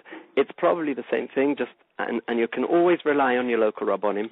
Just as somebody who's never thought of it, I wouldn't need time to think about that before I would say this, yes. Of course, is all assuming that Xeris Tikra doesn't apply with the schach mats and that it's not. Well, if it's only used for fencing, so who's using it as a Tikra? And nobody's ever sitting on it, or laying on it, so then it's also not Thomas Medras. Okay.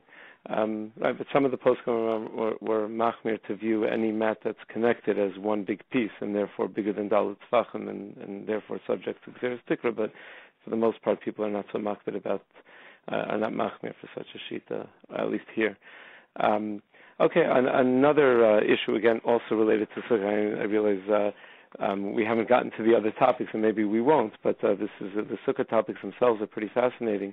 They sell Sukkah decorations here. I don't know if you probably do not have this problem in Eretz Yisrael, because most of the decorations in Eretz Yisrael are made for Sukkah decorations, but over here they sell all sorts of tinsel and things that are clearly made as decorations for non-Jews to use on their holidays. And that's the primary market. Okay, so I'll let you into the secret that many Yidden hang in their sukkahs these lights that go on and off. That we were used to seeing those on the tree in the other people's windows and certain times of the year. Yeah. So yes, they're all, everything's brought into everywhere from China.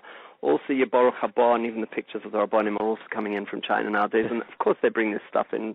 They bring this stuff in from everywhere, and of course it's that. So there is halachas about candles that were deliberately made for the church. You know, obviously they knew the difference in those days. So they might not be osa, but there's an inyan of ma'us, that you don't want to use that for a Kodesh thing. So even though you may use it for your birthday party or for your regular lighting, but you don't want to use it for Shabbos lighting, which is a mitzvah. You don't want to use it for Hanukkah lighting. Also, kishut of a sukkah, which is a beautiful thing to decorate a mitzvah, the chiv of mitzvahs, but you don't want to use something that brings sometimes to mind, well, first of all, it's mos if it is used for avodah zarah, although many poskim say in the din of having a shutfus with a guy, and maybe he will swear by oisei ha'ish, that is not a problem, because a guy is not mitzvah on shutfus, and these decorations are all for their shutfus. But there are many poskim who say that that there is real avodah zarah in that religion, and it would have an element of mos. There are also many people who can't forget things like the Crusades and the Inquisition and the Tachtat and the Contanista, and you can name many more down the generations. So seeing things related to a religion which is supposed to be a religion of love and mercy, which we as Jews suffered so much down the generations. When we come to a very traditional festival, it's the older generation who still know what that is. The children who were in the monasteries during the war, some of them had a good time, but most of them really suffered. Like the people who still have a grandfather like that, or whatever. So it is quite painful to see a mitzvah decorated with such things. But to go and say outright that it's osa, I don't mean. Well, you all have shutzas with Christians, and maybe he'll have to come to church and swear on his New Testament. So the main shvua is not on Osei Ish, and and the shutvas might not be also for a guy, so we found Heterim. So to go and tell someone it's absolute Isur and take that down, and a lady who's decorated her whole sukkah, and her husband walks in with his chumras and shatters her, and she doesn't like this mitzvah anymore, that's not a good idea. So I wouldn't be moiche in the people who are doing it. On the other hand, to go and say that it's lechatchila and a wonderful thing to decorate with your sukkah with a clipper so that the Umas Ha'olam should come and be Masharis and Makashet our mitzvah, I'm not sure that's in line with what the Bais can say about Mo'us. Best to avoid if you can. That's what I would say.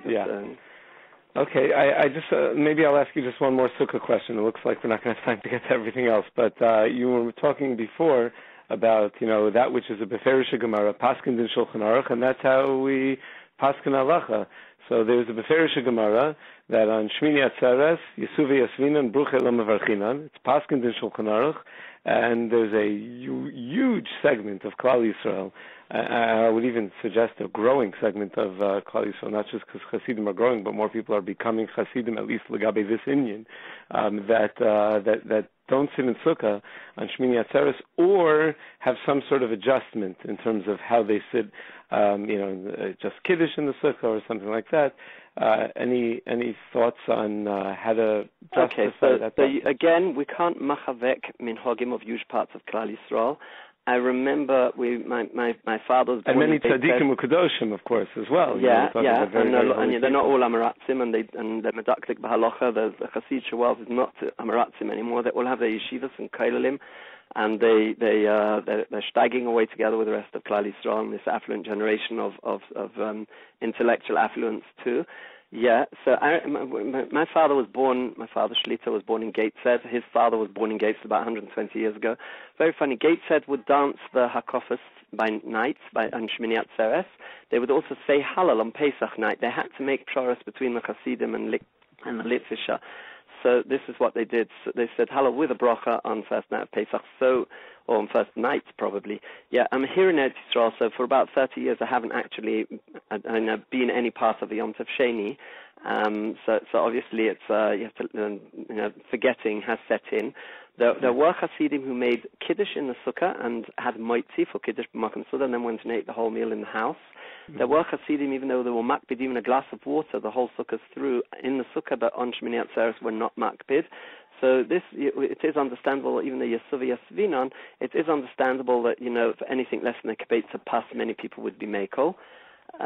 Even sleeping, even though the Gemara says you don't sleep there, but the Talmidei HaGra and all of their Talmidims nowadays do actually sleep in the Sukkah. Reb Chaim Pinchas Steinberg, who he went to America a lot, here in his Sukkah in Yerushalayim, he held it was not leitis goydadu to sleep in the Sukkah on Shmini Atzeres, and his Chutz La'aretz Talmidim would actually sleep in the Sukkah. Zalman held not that way. Rosh Zalman held that even Bnei Chutz La'aretz in Eretz Yisrael shouldn't be in Sukkah on Shmini Atzeres, no? Yeah.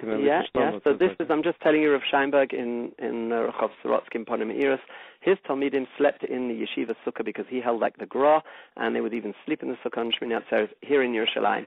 So that's a now and another thing in this country before Shmini Atzeres, so you're going to have all the batim for Kriyas HaTorah and all the kiddushim. So you're going to use the shuls are going to be using their sukkahs for eating on Simchas Torah. We don't have Shmini Atzeres. We just have Shmini Atzeres Simchas Torah in one. So what they do is right before Shkia, they actually go to the corner of the sukkah and unroll one of the Schach mats and leave so then they puzzle the sukkah. Now you don't have that in America, so even on Simchas Torah you've got a problem.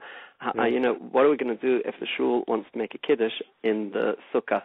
So it's a very common issue here, by the way. Right. First of all, you could leave a garbage can in or something like that. Right. So you could bring a garbage can in, but I don't know if you want to have a garbage can by your sukkah. But a klisha melachta le'isa on Shabbos, like a big pot that you cook, a dirty pot, that you would be able to bring into the sukkah. It's not muktzah on Yom Tov because you can cook on Yom Tov.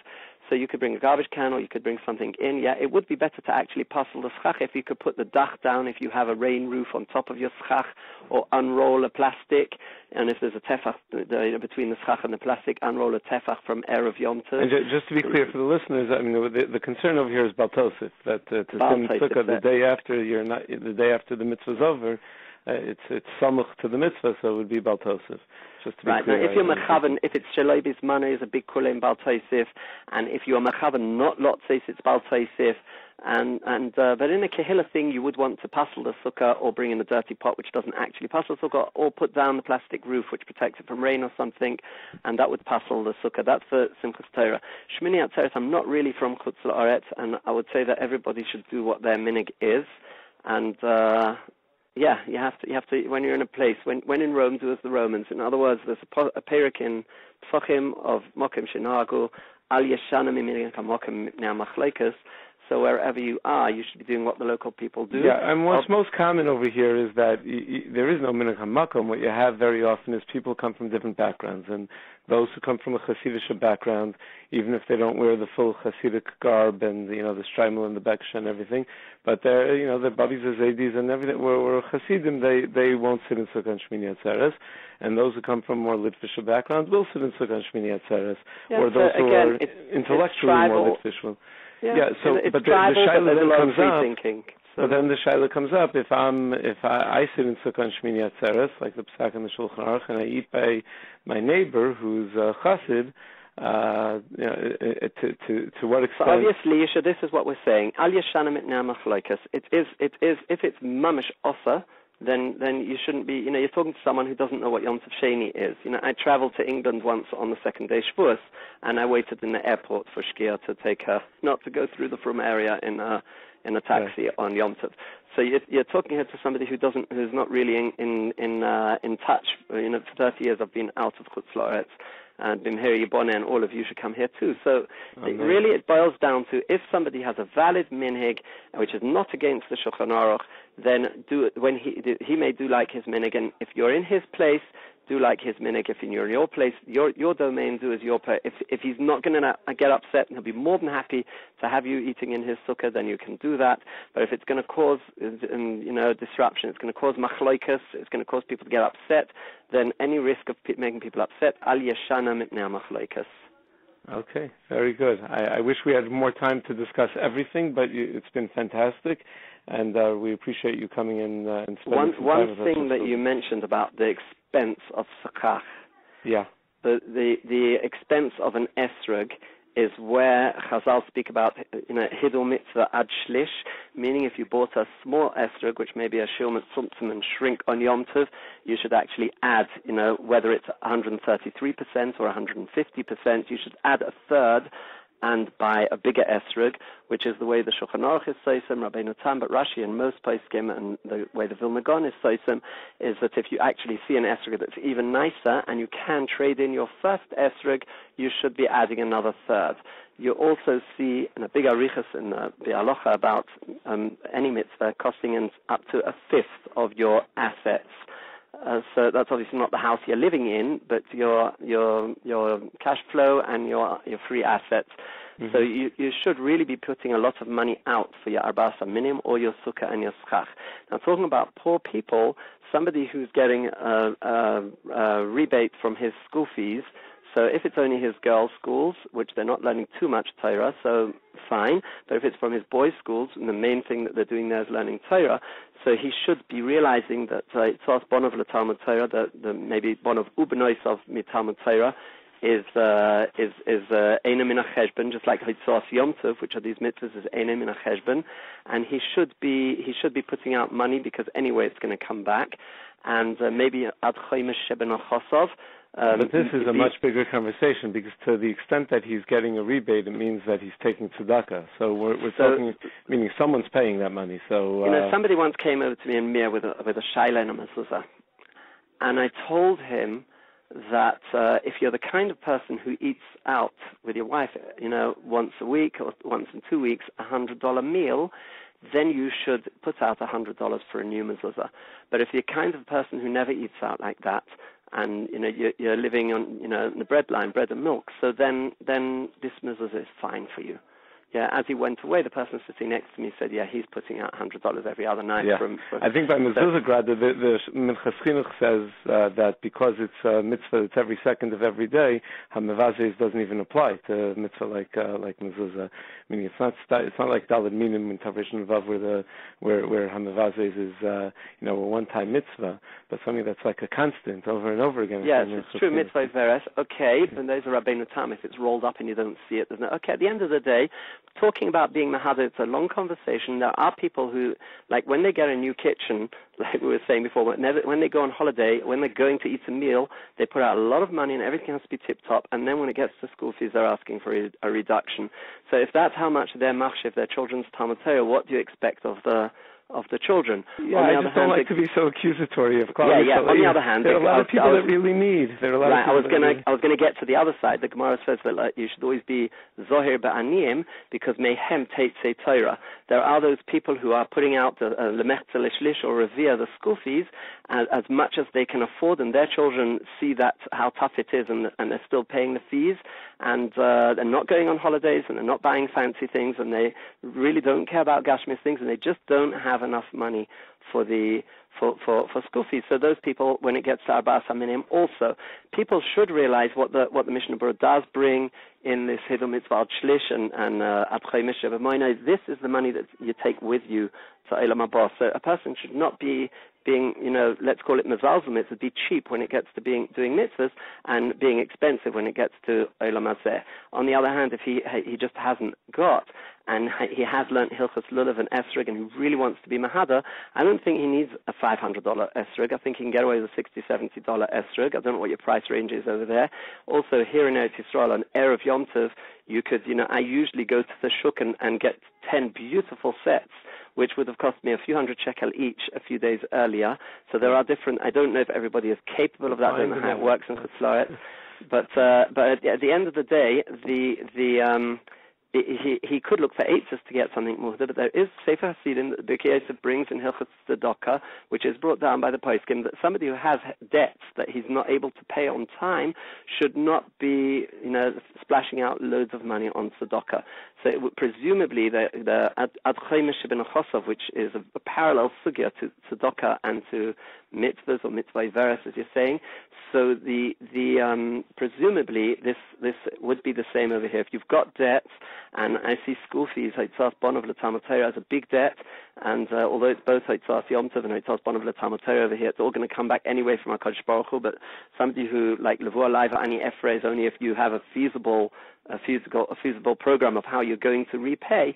So somebody who is splashing out on Gashmis and all of a sudden turns to Ruchnias and looks for reductions, and now wants a fancy esrog with wouldn't think of an esrog with bletlach on it, which is perfectly mahuda just because of his peer pressure. So that's a problem. But he has a problem with his whole being. He should yelech Yitzchok Chachomim v'Yilmad, how he's really supposed to be act, and each one has his stage of growth. And Baruch Hashem, he is at least feels pride in mitzvahs, which is also a chashuv ma'ila. But if he really hasn't gotten, he gets a reduction in school, but he really wants to be mahadar b'mitzvahs, we're not going to deprive him of that hidur. Just he should keep it to the minimum hidur, and not go for the most fantastic, extravagant hidurim. Right. Okay. Thank you very much. I really appreciate your time, and I think this was fascinating, and I think people gained a tremendous amount from it. So we so appreciate you sharing your wisdom and your immense knowledge. Thank you, and good Shabbos and good Yom Tov to everybody. Good Shabbos and good Yom Tov. So I would like to replay portions of an interview that we had with Harav Gaon Moshe Heineman. He's the Paisik who heads the Agudas Yisroel of Baltimore. He's the Rabbinical Supervisor of Star K. He's a Talmud of Beis Medrash Gavoya and Rabbi Kotler, and has smicha for Moshe Feinstein. And he was speaking about the quote-unquote kosher oven, which is for Yom Tov, and it is an oven that is specifically manufactured under his hechsher, where you can change the temperature on Yom Tov, even though it's electronic. And the way it works is you type the new temperature into a keypad, but there is no screen that shows what is occurring, and then a few minutes later, after a hefsek of a minute or two, so it's not immediate, but it's sort of subsequent, it's a grama, and since it's a grama, he says it's mutter to do it on Yom Tov. and he's going to explain it as such. Basically, the concept is that there's halacha that when two letters in the Sefer Torah that are touching are puzzle.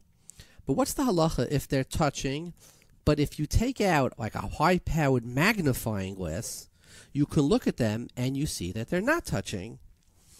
So it's do you look at the eye? Is it what the eye sees, or is it what is actually occurring? So the Bach and the Magen Avram and Archaim Siman Lamed Beis, if you'd Gimel Paskin, and this is the basis. He says if there's a hole in the cloth, right, it's a problem.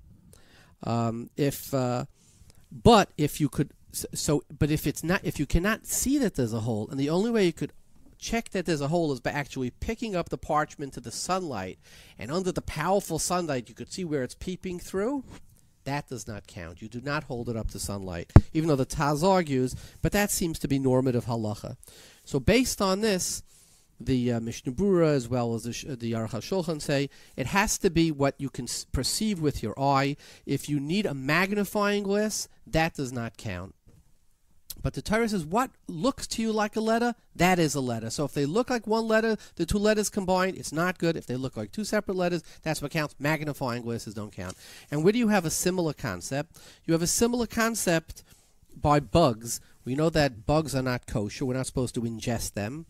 So the Chayadim and the Binas Adam in Sivkat Lamed Aleph and Aruch HaShulchan and Sivkat Lamed Vav and Regras Moshe and Chelik Beisim and Kuf Mem Vav brings from the great Reb Chaim a Brisk that something that is only apparent through a microscope is not called a creature. When the Torah says do not ingest a creature, it's talking about a creature that you could see with your eye.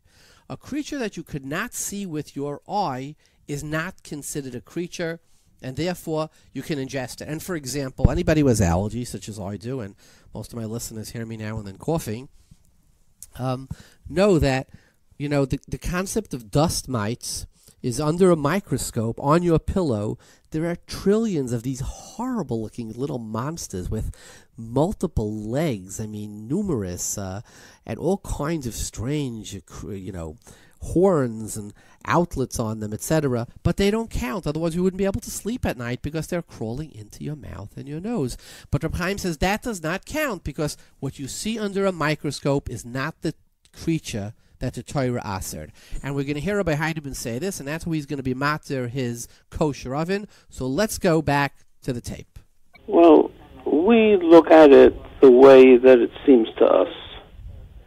We don't look at what actually is happening. That's not important. If you have two letters in a Sefer Torah that seem to be touching, but with a magnifying glass you can see that they're not actually touching, the Sefer Torah is not kosher. On the other hand, if the two letters don't seem to be touching, and with a magnifying glass you see that they are touching, it is kosher. Because we go according to the way that it seems, the way that we can understand something with our normal five senses which the Baruch Hu gave us. Before that, something that's not near, you have to look at it. What's near a lion? Is that the basis of the oven, the Shabbos oven? It is something that is yes, in a certain way. That let me say this: the Shabbos oven. It has nothing to do with this. But there's on Yom Tov, there's an added feature which I added into it that you can actually change the temperature.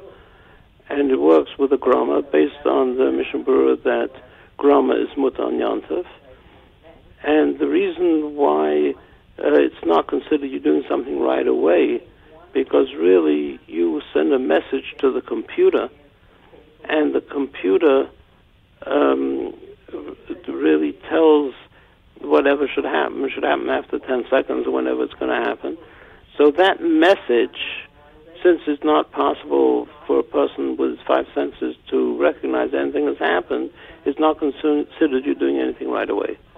But the rest of the Sabbath mode, which is used on Yom Tov, that has nothing to do with this. You don't have to use this if you change. You don't have to change if you don't want. But you must put it into the Sabbath mode on Yom Tov, because otherwise you can't use it. So when you open the door, the light will go on. When you close it, the light will go off. There's going to be different readouts when you open up the oven or you close the oven. And there are other problems over here, which it must be in the Sabbath mode on Yom Tov in order to be able to use it. If you want to use this feature, fine. Don't want to use it, so that's also fine.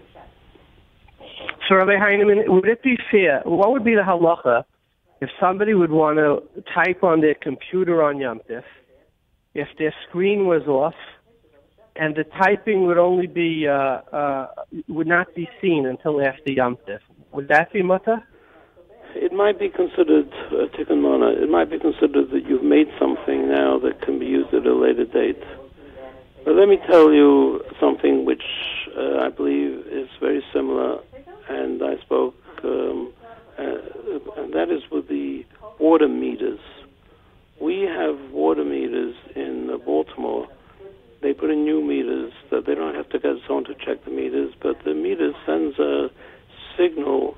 There's a digital display, and it sends a signal to the central system computer, and then when they want to send you a bill, it will automatically print out your bill. If there's a problem, they can bring up the numbers you've used on their computer because it's all in the memory. And so this is a big problem for Shabbos. So we were able to get an agreement with the city that these digital water meters will not have a display. They have no display. But they said that they need a display. So we say, well, let's make a cover over the display.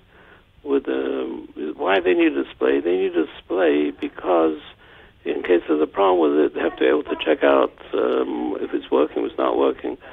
So I said, make a cover over the display. The display will not show, but when you open the cover, then it will show. So they said, well, when it's closed, you can't see it anyway. I said, that doesn't help us. If it's there, we can't use the water. But they should not show anything. When you open up, it will show a display.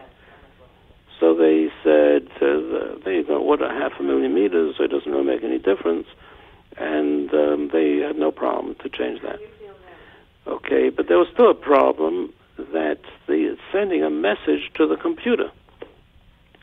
So I went to Chaim Kanievsky and asked him what he thinks about, if he thinks that's a problem. Because according to what I had just mentioned before, I didn't think it was a problem because you can't see anything, and you can't feel anything, you can't smell anything, you can't taste anything, so there's nothing that we can notice with our five senses. I thought it was no problem. So I asked Chaim Kanievsky. He said, it's a problem. He said he doesn't see any problem with this. Well, Rabbi Heineman, isn't there a different issue that is, the ksav that's on the meter is ksav she'enim eskayim, which would be a malacha drabanan. Yes, right? It actually isn't eskayim. I don't. The only reason why it's not eskayim is because you keep on using the water. But if you would, right, so it keeps changing. So, but it's also it's electric.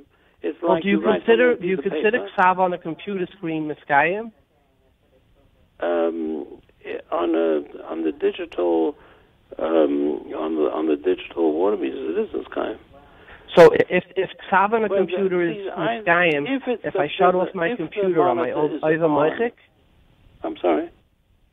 If ksav on a computer is considered miskayim on a screen, if I change my screen on my over moichik, if Hashem's name is on the screen, would I be a moichik? If it's considered ksiva, it will be considered moichik. That's what I believe. So any time I write on my computer, I can't change the page? The screen has to stay there forever? Okay, so there's Rav Shlomo Zalman has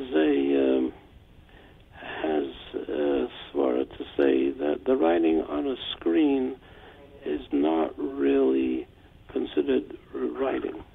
It's just like an image. He says, what happens if you have the name of the Baal Shem written backwards? see it forwards. So you're going to stand in front of the mirror for the rest of your life? He says, no, it's just an image. It's not a writing. It's not considered writing. Now, there was, according to that, we know, I don't think we have any problem to begin with. But it's a svara, someone wants to rely on him, can rely on him. But we don't want to do that. So, but I just want to finish what happened with Reb Chaim Kanievsky. He said he doesn't see any problem with it. So he said you're just sending a message. When one person talks to another person, he's also sending a message. So I said, well, this electronic message is not. He said, I don't see any. So to sum it up, Rabbi Heineman, who came up with the idea of the kosher Yom Tov Oven, it's based on you can adjust controls because even though you're doing an electronic adjustment, it's not nira la'ayin. And he compares this to two letters in a Sefer Torah. He says whether they are touching or not has to do with what the eye can discern, not with a microscope or a magnifying glass. And the same thing, bugs in water. A bug that's considered a bug that is an Isra Achilon, that you can't ingest, is something what's nira la'ayin. So he says, therefore, an electronic command that you cannot discern is as if it doesn't happen.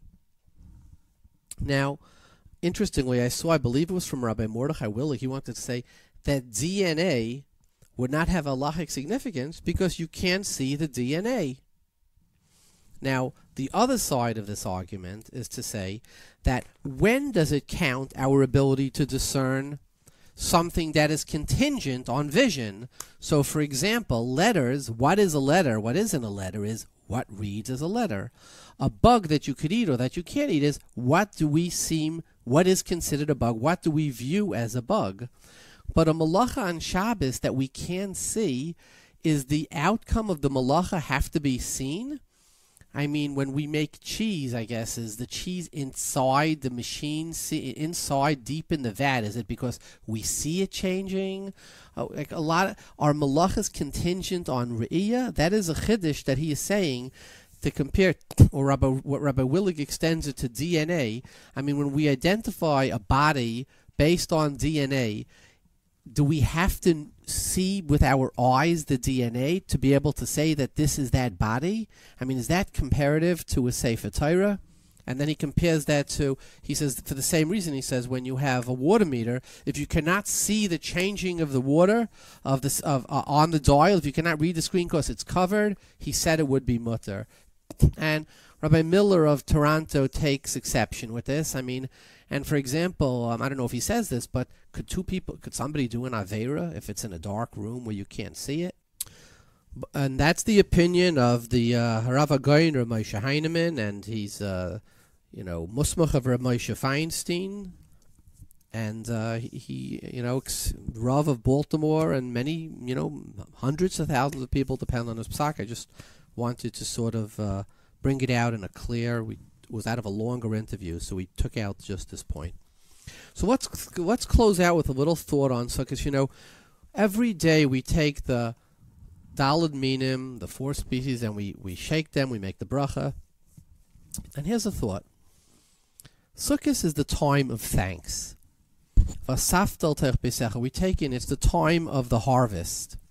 And what do we harvest? We harvest 4 different types of blessings. We harvest the fruit, the rich, beautiful, it has a tam, it has a reach, the citron, the king of a fruit.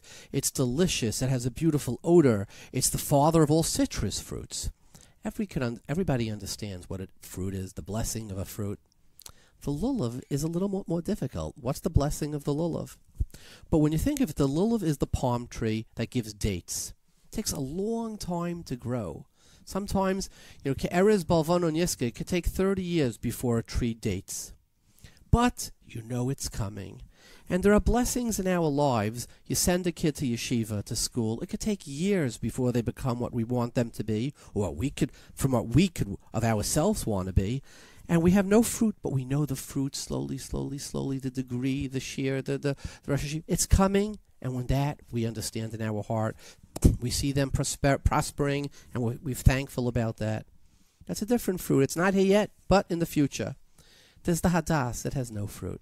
but it has a good scent. There are things we do, they don't fruit, but something good came out of them. Maybe a new relationship, maybe something got improved, maybe we got wiser. Has no fruit, we thank for that too. And then there is the arava. Has no smell, has no fruit, it's barren. It's the things that really went wrong. It's the barren harvest. And that's part of the bundle that we give blessing for. We take that together with the lulav. And what is the message there? That so often the barren thing also has a blessing. We just don't know it. The things that we think are no blessing, we may not know. There may be the greatest blessing in them. I wish you all a good Yom Tov.